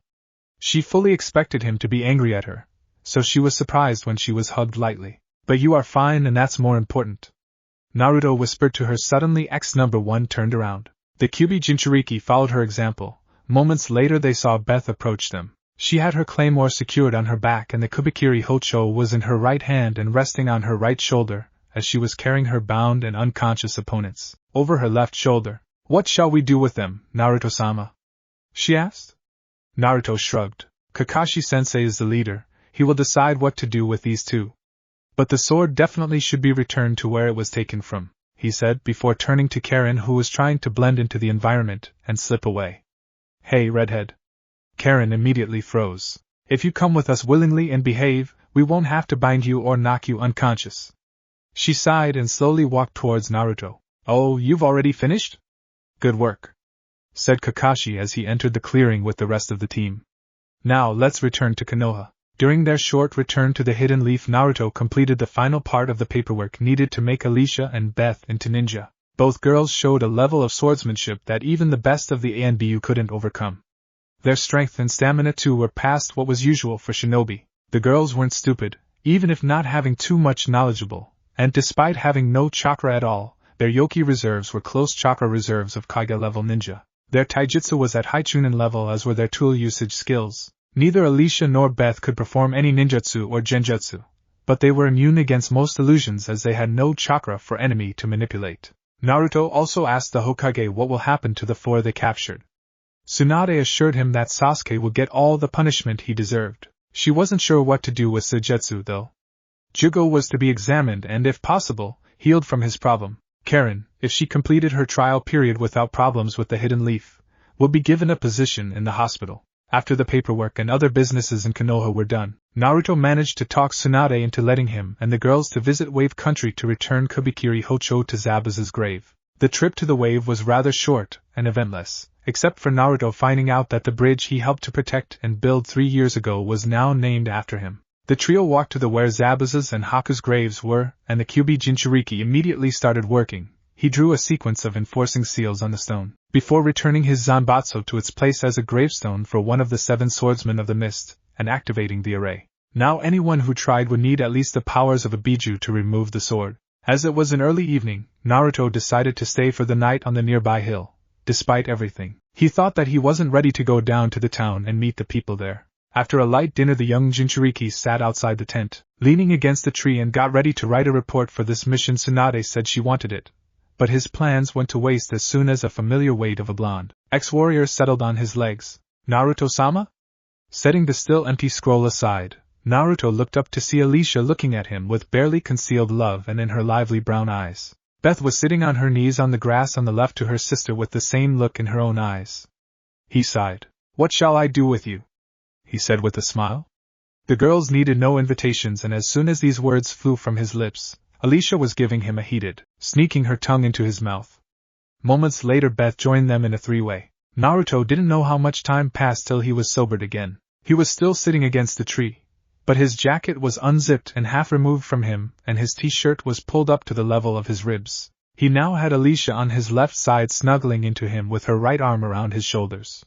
Her top was unbuttoned, revealing her bosom to the world. Her left hand was on top of his and both were resting on her left breast.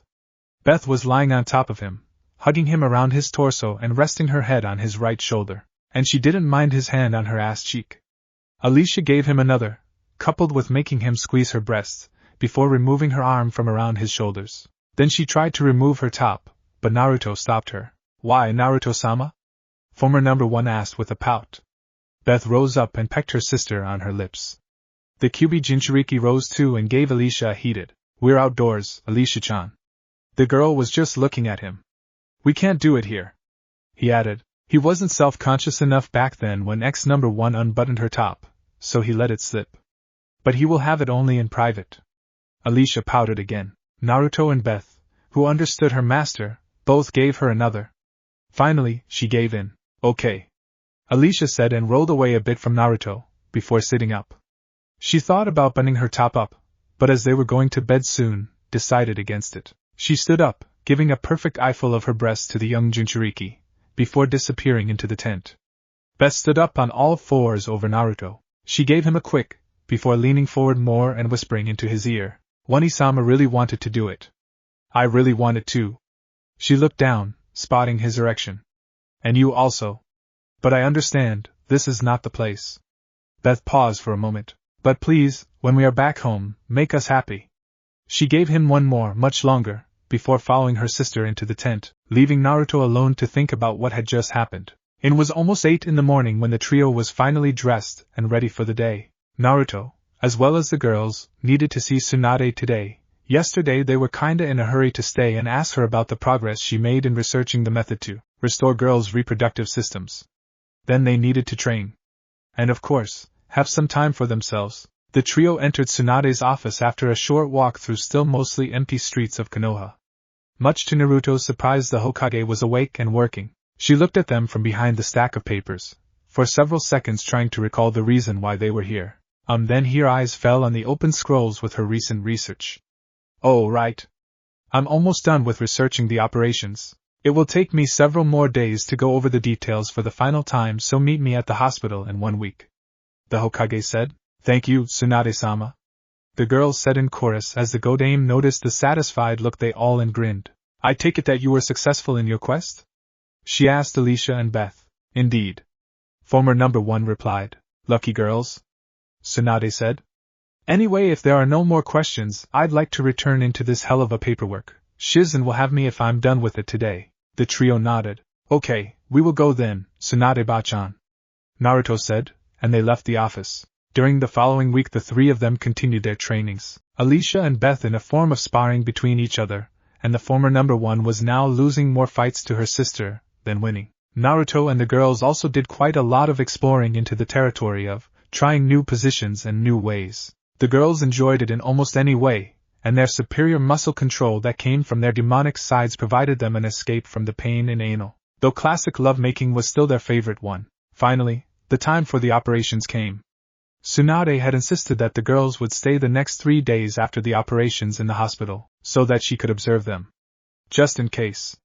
It was a really long 3 days for Naruto, as he grew more than just quite attached to Alicia and Beth. Whether he really loved them or just liked a lot, he still wasn't sure, but the girls were a major part of his life, and a good part at that, so having them as mates or family was an idea Naruto was for with both his hands. The QB Jinchuuriki knew that nothing bad will happen with them in the hospital, but he still didn't want them to be there all alone without him. Even for just 3 days. But he finally let them go. After giving both Alicia and Beth along. Just as the sun rose next morning, Naruto went straight to Hokage to get the update on his girls' conditions. "They're fine. Operations went well," the Godame said with a proud smile. She had her rights for it. It's not easy to research an operation this complex for a Hanyu from scratch after all. But I still want them to stay at the hospital for today and tomorrow. I suspect that while their reproductive systems are restored, they might not work in exactly the same way normal humans do. Naruto, no matter how much he wanted the girls be back with him, had to agree with Tsunade. "Fine," he said. "Also, there's another important matter." Hokage waited for Naruto to become dead serious. "There have already been 2 attempts to marry the girls off to the Uchiha. The second one was done about an hour ago." Ignoring his indignation as well as the ki he was leaking, Tsunade continued. "I was able to veto them up to now, but something cardinal must be done." She paused for a moment. "Under normal circumstances polygamy is allowed only with invoking the CRA in Konoha, but I can use an excuse about their inseparability due to soul link. As the marriage will be registered by me, the acting Hokage personally, the council won't be able to break it. You want me to marry Alicia-chan and Beth-chan? Naruto asked. He saw Tsunade's face change. No, it's just so sudden. You need to ask them first, of course, but I'll be happy. The Hokage nodded. Of course, she said, but I think I already know their answer. The ceremony, if one could call it that, was quick and quiet, all done in well under 5 minutes. And only the official papers, Tsunade, and those who saw the simple rings on the newlyweds' fingers knew about what happened. Although their official status changed, the relationship the trio was in didn't. Why, if it was perfect for them for now. Next morning Naruto went into the village to take local C rank, for the first time leaving the girls on their own. Alicia and Beth went to the training grounds for yet another kenjutsu practice. Danza picked this day to try to capture these two, while he no longer could do so legally, before he could give them to Uchiha at a price of being able to study them, but Hokage closed this route too.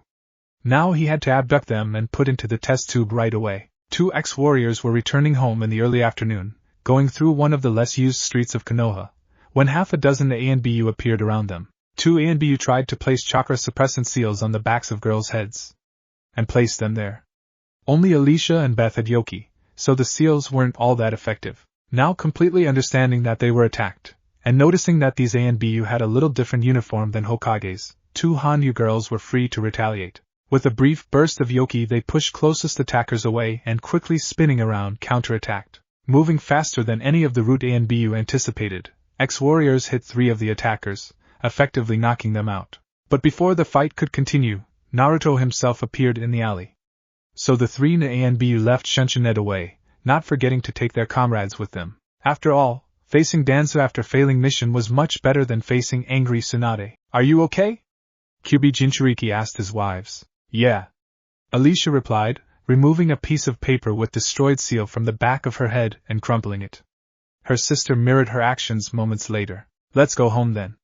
The girls nodded and, as he put his hands around their waists, leaned into his embrace. In his mind though, he was planning to drop a message about this to Hokage. Trying to marry his girls to the team was bad enough, but attempt of abduction was another thing. Danza crossed the line this time.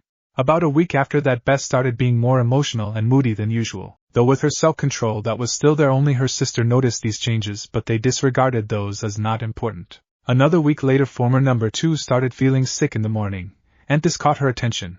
Their half-demonic bodies were always, when not wounded, healthy. Something was clearly happening to her.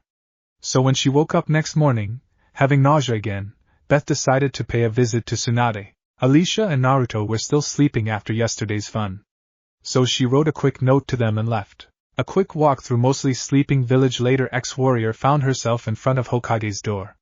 Stealing her resolve, she knocked on the door. Several seconds later, strongest ninja of Konoha grumbled, "Enter." Good morning, Tsunade-sama," Beth said quietly as she entered the office. Hokage looked at her over the mountain of paperwork that seemingly permanently resided on her table. "Beth-san? What brings you here today? And alone?" Godame Hokage asked. "Old Hawk Danzu again causing you some problems?" Beth shook her head. "I actually have some problems with my health, it seems." Tsunade raised her eyebrow questioningly. She personally gave the girls physical and knew that with their bodies they were immune to most normal diseases and poisons. And right now Beth didn't seem to have any wounds. A supposition crawled into her mind, but she decided to listen to what the girl will say first. "Have a seat then," Hokage said, gesturing towards the sofa in the corner of her office. When the former number 2 sat down, Tsunade asked her the next question. "So, what's wrong with you?" "I experienced light nausea in the morning and my emotions became slightly less controllable. Neither I nor Wani-sama can think of any reason for this to happen." Tsunade smiled. Her theory about Beth's condition was confirming right now. "I do have an idea about your condition, but I'd like to run one more test." As blonde ex-warrior nodded, Godane walked up to her and placed her hand on girl's stomach. Green light that usually accompanied medical jutsu enveloped Tsunade's hand. Moments later she cancelled the jutsu and smiled wider. "Well, I think I can congratulate you." Beth looked at the Hokage, not understanding her. "On what?" she asked. "You are pregnant." When Beth returned home, both Naruto and Alicia were dressed and were waiting for her. "What made you so happy back then, Wani-chan?" Former number 1 asked her twin. Blonde Jinchuuriki too was barely containing his curiosity, giving Beth the chance to break the news at her own pace. Ex-number 2 looked at her sister, then at her husband, before finally answering the question. "Tsunade-sama said that I'm pregnant."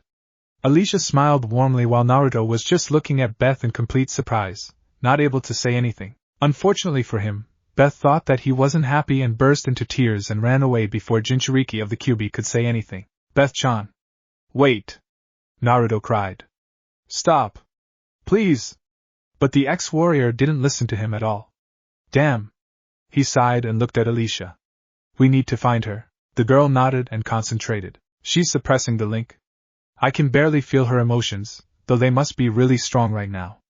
Blonde Shinobi sighed again and shook his head. Then we will have to look for without relying on your link. With these words Naruto gave her a radio communicator, taking the other one for himself and, summoning a small army his clones, immediately changing their looks into those of random civilians, ran looking for Beth. Call me if you see her! He shouted, before disappearing behind the corner. Beth let her legs carry her anywhere they wanted as her mind was still pondering on what happened back at the flat. Maybe she was too fast to judge Naruto as he didn't even say a word back there, but in her current emotional state former number 2 dismissed this idea, still sticking to the one about him not wanting her anymore. Looking up, Beth saw that her legs carried her into one of the darker regions of Konoha with narrow dark alleys and shabby rickety houses put there in almost complete disorder. Hey there, babe! A shady subject that was leaning against the wall of one of the houses called. Come, let's have some fun. Not waiting for her to reply him, he grabbed Beth's hand and pulled her into the nearest dead end between two buildings. Ex-warrior was just too distressed to fight him, even though even without Yoki she possessed inhuman strength. Instead, she allowed fear take over her being. Now where should I start with you? He asked no one in particular as his hands moved to grope Beth's breasts. Suddenly the man froze as heavy malicious aura enveloped him and something cold and metallic touched his neck. Hands off my sister! Quickly turning his head to the source of the voice, he saw another girl that looked exactly like his victim, only this one had demonic golden eyes with slitted pupils. And a claymore pointed at his neck. Or I'll kill you. There was a hissing pop and another, even more malicious, aura appeared. Get lost, scum! New male voice said.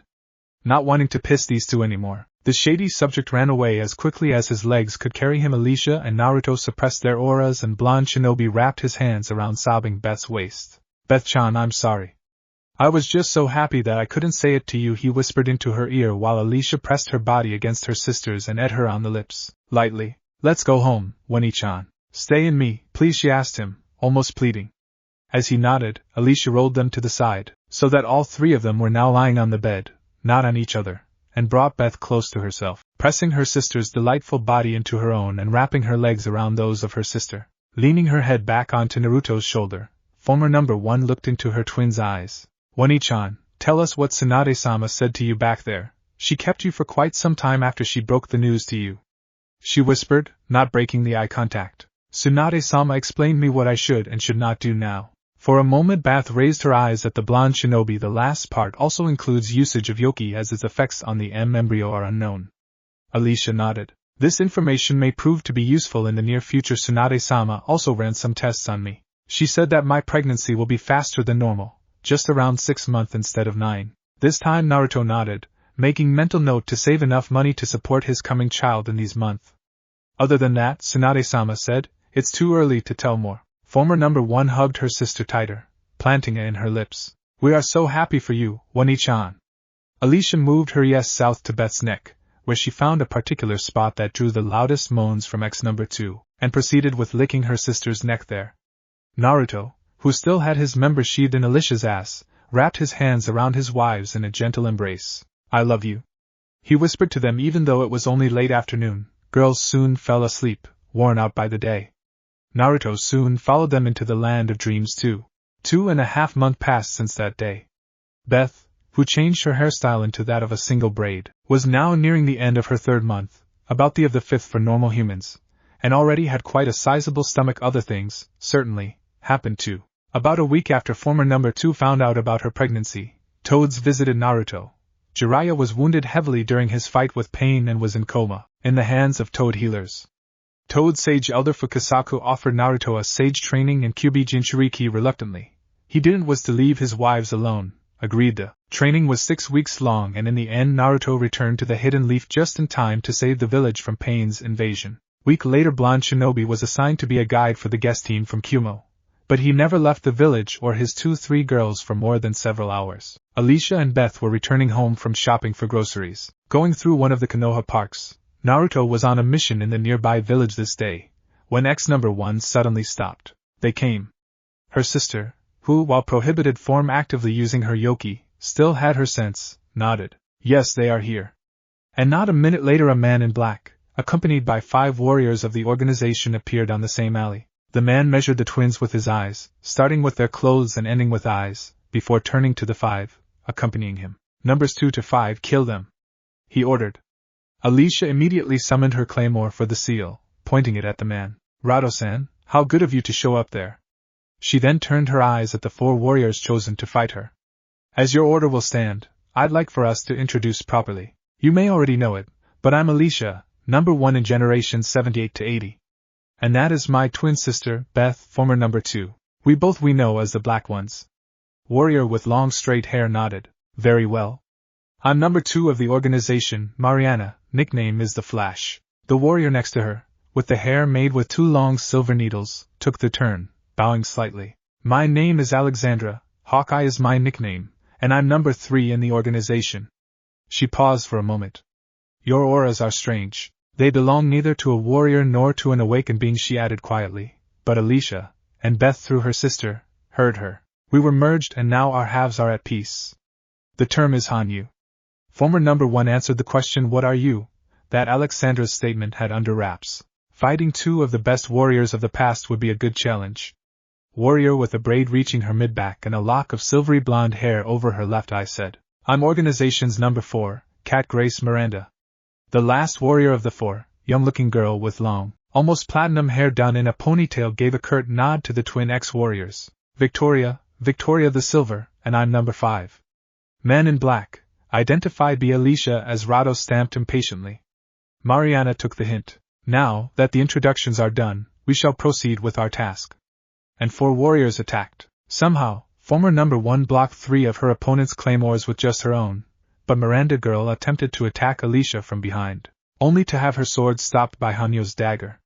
Alicia let them think they were overpowering her, letting them get closer to her, before unleashing her yoki burst against them, temporarily blinding their sense and throwing them away. Unfortunately, it happened so that Miranda was throwing in the same direction where Beth was, and as soon as she recovered, number 4 went after her. Alicia spun around, throwing her dagger at the warrior's back. Moment later it hit its target, severing Miranda's spine and making her fell onto the ground, no longer able to control her legs. Sure, even such wounds were nothing for the warrior and could be healed, but healing takes time. So number 4 was out of the fight for the next several minutes. Alicia drew a kunai from one of her holsters and prepared herself for the next round of attacks, now from the 3 warriors. She didn't have to wait for long, as moment later Mariana charged at her with a speed second only to famous, or infamous, Phantom Miria, 2 other fighting warriors following her closely. You're quite good, the Flash commented as again crossed her blade with Alicia's. We weren't numbers 1 and 2 for beautiful eyes, you know. Former number 1, using her superior control over yoki to increase her strength, pushed Mariana away. Spinning around and ducking under incoming attack from Alexandra, Alicia threw kunai to Victoria's shoulder, as number 5 decided to attack Beth instead of fighting her. Second knife followed moment later, leaving Victoria unable to use her arms for the next couple of minutes. Why isn't Beth-san fighting? Number 3 asked as she again tried to land a hit on former number 1, this time succeeding in leaving a tiny wound on Alicia's shoulder that was healed in a second. She is prohibited from using her yoki actively, as it's unknown what effects it will have on my yet-to-be-born niece. We now have our own life and will never want to return to the organization, Alicia answered before attempting to punch her opponent, but had her fist blocked by Alexandra's claymore. But warriors can't. We are no longer warriors. We've changed. Former number 1 interrupted her opponent. Mariana chose this moment to return into the fight. Alicia quite easily dodged number 2's blade, but was unprepared for the spinning kick the Flash executed. Quickly recovering herself in the air, Alicia gracefully landed on the surface of the pond, skidding across the water. Suffice to say, warriors weren't prepared to see someone water walking. How? Mariana asked dumbly. Well, as I've said, we've changed, Alicia replied, before throwing her claymore, followed shortly by powerful burst of yoki to double its speed, at Alexandra, who tried to use this moment of confusion to go after Beth. And even if number 3 saw the incoming sword, she had no time to dodge, and had both her arms severed not far from elbows, drawing her second dagger. Alicia charged at her final, for now, opponent. She tried to slash Warrior's right shoulder, but Mariana blocked it. But her superior speed didn't save her from a Yoki-amplified uppercut that followed the slashing attack. Number 2 landed badly on the ground. She tried to stand back up, but Alicia was already right in front of her, and moments later Mariana's world went black as former number 1 knocked her unconscious. Looking for a moment back at her sister, Alicia saw that Beth too wasn't standing doing nothing. Former number 2, even if she was unable to use her Yoki actively, still could do something. And she did. She allowed Organization's warriors to heal themselves, only to knock them unconscious before they could rejoin the fight, and was keeping them like that. I see you still have your skills, Rado said, clapping his hands mockingly. To defeat numbers 2 to 5 in under 4 minutes, pretty much alone, that's why current number 1 is there too. Man in Black gestured towards the final warrior. She was athletically built, with shoulder-long, unruly platinum blonde hair, and the blank expression on her face reminded Alicia of her own, and her sister's, time in the Organization for some reason. Attacks, Sylvia? Yes, indeed, they were addressed in the same manner in countless battles they went through during their years as Organizations numbers 1 and 2. Current number 1 attacked former 1, swinging her claymore rather slowly. Alicia blocked it with the dagger, only to find herself almost overpowered by Sylvia. What the? Using her Yoki burst to temporarily blind her opponent, Alicia jumped back. Oh ho, so it seems our little runaway girl found out Sylvia's strength. Yes, number 1 in front of you, Alicia, is physically the strongest warrior we had in the last couple dozens of generations. Rado offered his explanation. Why, thank you. Former number only charged at Sylvia, throwing 2 kunai with the wire attached to them at the large boulder not far from where the fight was. And as soon as 2 knives embedded into the rock, Alicia yanked the wire, pulling the boulder at her opponent. Sylvia brought her claymore to protect herself from the large rock flying at her from the side, leaving her front unprotected. Alicia simply used this opening and landed the most powerful punch she could master, sending her opponent flying backwards and through the closest tree. Damn armor, she mused, rubbing her knuckles as Sylvia stood up, seemingly unaffected by the hit she had just taken. 2 girls traded attacks back and forth, being in equal fighters. But at one point Alicia made a mistake and current number 1 knocked the dagger out of her hand. Catch! Came a message through the soul link, and moment later former number 1 caught Beth's blade as it flew past her and immediately used it to parry Sylvia's attack. Organization warrior, now that her opponent now had her sister's claymore, found herself slowly losing the fight, if nothing was to be done. Using her whole ungodly strength, Sylvia pushed Alicia back. Permission to use partial? She asked in completely monotone and devoid of any emotion's voice. Rado though for a second, before nodding. Permission granted, he said. Former number 1 looked at him. Sylvia's left hand started morphing. It grew thicker and started changing its color to the purplish gray of a Yoma flesh, while fingers grew shorter until they completely disappeared. Instead, a mouth with 4 jaws opened where the palm was. The transformation wasn't complete yet, as another set of 4 jaws grew around transformed hand. These outer jaws, filled with half an inch long sharp teeth, also had 20-inch long stiletto-like blades sticking forward. And finally, both sets of jaws opened and thick round snake-like tongue exited this monster mouth. Its end had a pocket with 4 2-inch long snake-like fangs. Partial? She does have full too, doesn't she? Alicia asked, a little but surprised. Indeed. Sylvia's case is even more unique than yours was. She has so big that it's like she has 2 souls. One of those is usually suppressed, but can be used to keep her mind human even when her body completely awakens, Man in Black said, and his words did nothing to ease the situation for Alicia. Fighting abyssal-level awakened being in her current condition was most likely suicidal. But she had an Wani-chan and her little niece to protect former number 1's side. Damn, there goes my ace. A set of blades, not unlike those she had in her awakened form, started growing on the back of Alicia's left hand. 2 fighters looked at each other, before charging at each other. The girls fought for about half a minute before they ended in such a way that Alicia had Sylvia's claymore blocked with her demonic flesh blades, while her own sword was caught by the mouth of Sylvia. They struggled to overpower each other, but seemed to be equal until one of number 1's jaws opened and the snake-like tongue slipped out, wrapping itself around Alicia's right hand and forearm, before biting just under her shoulder, simultaneously tightening its grip, crushing number 1's bones. Alicia let out a silent scream as white-hot pain filled her entire right arm, the claymore falling out of her hand as she sank onto her knees. And she can inject neuroparalytic poison into her victims too, Man in Black said. Sylvia's tongue retreated back into the monster mouth on her left arm, as the current number 1 turned her head to look at the man in black. Kill her, Rado said in an almost bored tone. Current number 1 looked back at Alicia, who was now lying motionlessly on the ground, only moaning quietly, and brought her left hand back, having both sets of jaws open wide as she aimed at former number 1's head. She started moving when a blur of black and red with some white appeared in front of the fallen ex-warrior. You attacked my wife, Naruto said coldly as he thrust his wind chakra-infused Rasengan into Sylvia's monster mouth. Katsu, the jutsu, that was in form of a tight ball of energy, exploded forward, turning Sylvia's entire left arm into bloody mist. Just as the current number 1 stumbled a few steps back, Rado finally noticed a kunai with a paper with strange symbols attached to it. Then the paper let out a hissing sound of burning. Damn! Was Man in Black's last thought before a large explosion took his life. Naruto carried paralyzed Alicia and her Beth's claymore to where his second wife was. Naruto-sama!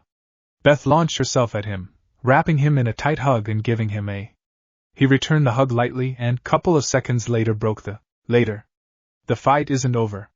He turned his head to where Sylvia, who saw her master being killed, with her left already regrown, was transforming into the monster that was her awakened form.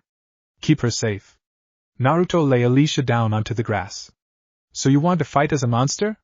Kyuubi Jinchuuriki asked. Gobi Modo!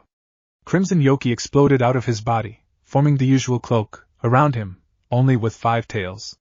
2 can play this game too, and 2 monsters charged at each other. Sylvia woke up, but lay there with her eyes closed. All of her limbs were there, though she remembered that Yoki made monster with human inside tear her into pieces. Someone saved her? Extending her senses, she found that there were 7 entities in the room. 4 of those were numbers 2 to 5 that went on the last mission with her. Other 2 could be identified as Alicia, whose right arm was already completely healed, and her twin sister, Beth. The final one felt like much weakened and humanized version of the monsters she fought in the end. Opening her silver eyes, number 1 saw that, indeed, Mariana, Alexandra, Miranda and Victoria were sitting on the sofa, while she herself was lying on another. That human who took her arm with some strange ball of energy was sitting in the armchair with Beth in his lap. Alicia was sitting on the armchair's armrest, leaning against the boy, and the 7 of them were having hushed civil conversation. Naruto was the first one to notice that Sylvia woke up. Looks like our sleeping beauty is back to the world of living. Number 1 ignored him for now, setting her eyes on the twins, ready to attack them to finish her mission, but Mariana saw that. Stand down, she ordered, and Sylvia, who was taught to take orders from other warriors when handlers weren't around, did just that. So, it looks like it's out time to leave. Beth nodded. Yes, it looks like though, we do have a mission for you all. If you ever come across the ghosts or Rabona trio, tell them that the black ones say they are sorry. 4 warriors nodded. Sylvia was just sitting on the bed sofa, not knowing to act. We will, Mariana said finally. Half an hour later, 5 organization warriors were on their way to wherever they came from. Thanks for watching this video. If you really enjoy this video, like, subscribe, and comment down below, and turn on that bell notification. Don't forget to support and follow the NHunter for writing that awesome fanfic, and also make sure to comment on this story, link in the description. See you in the next video. Goodbye.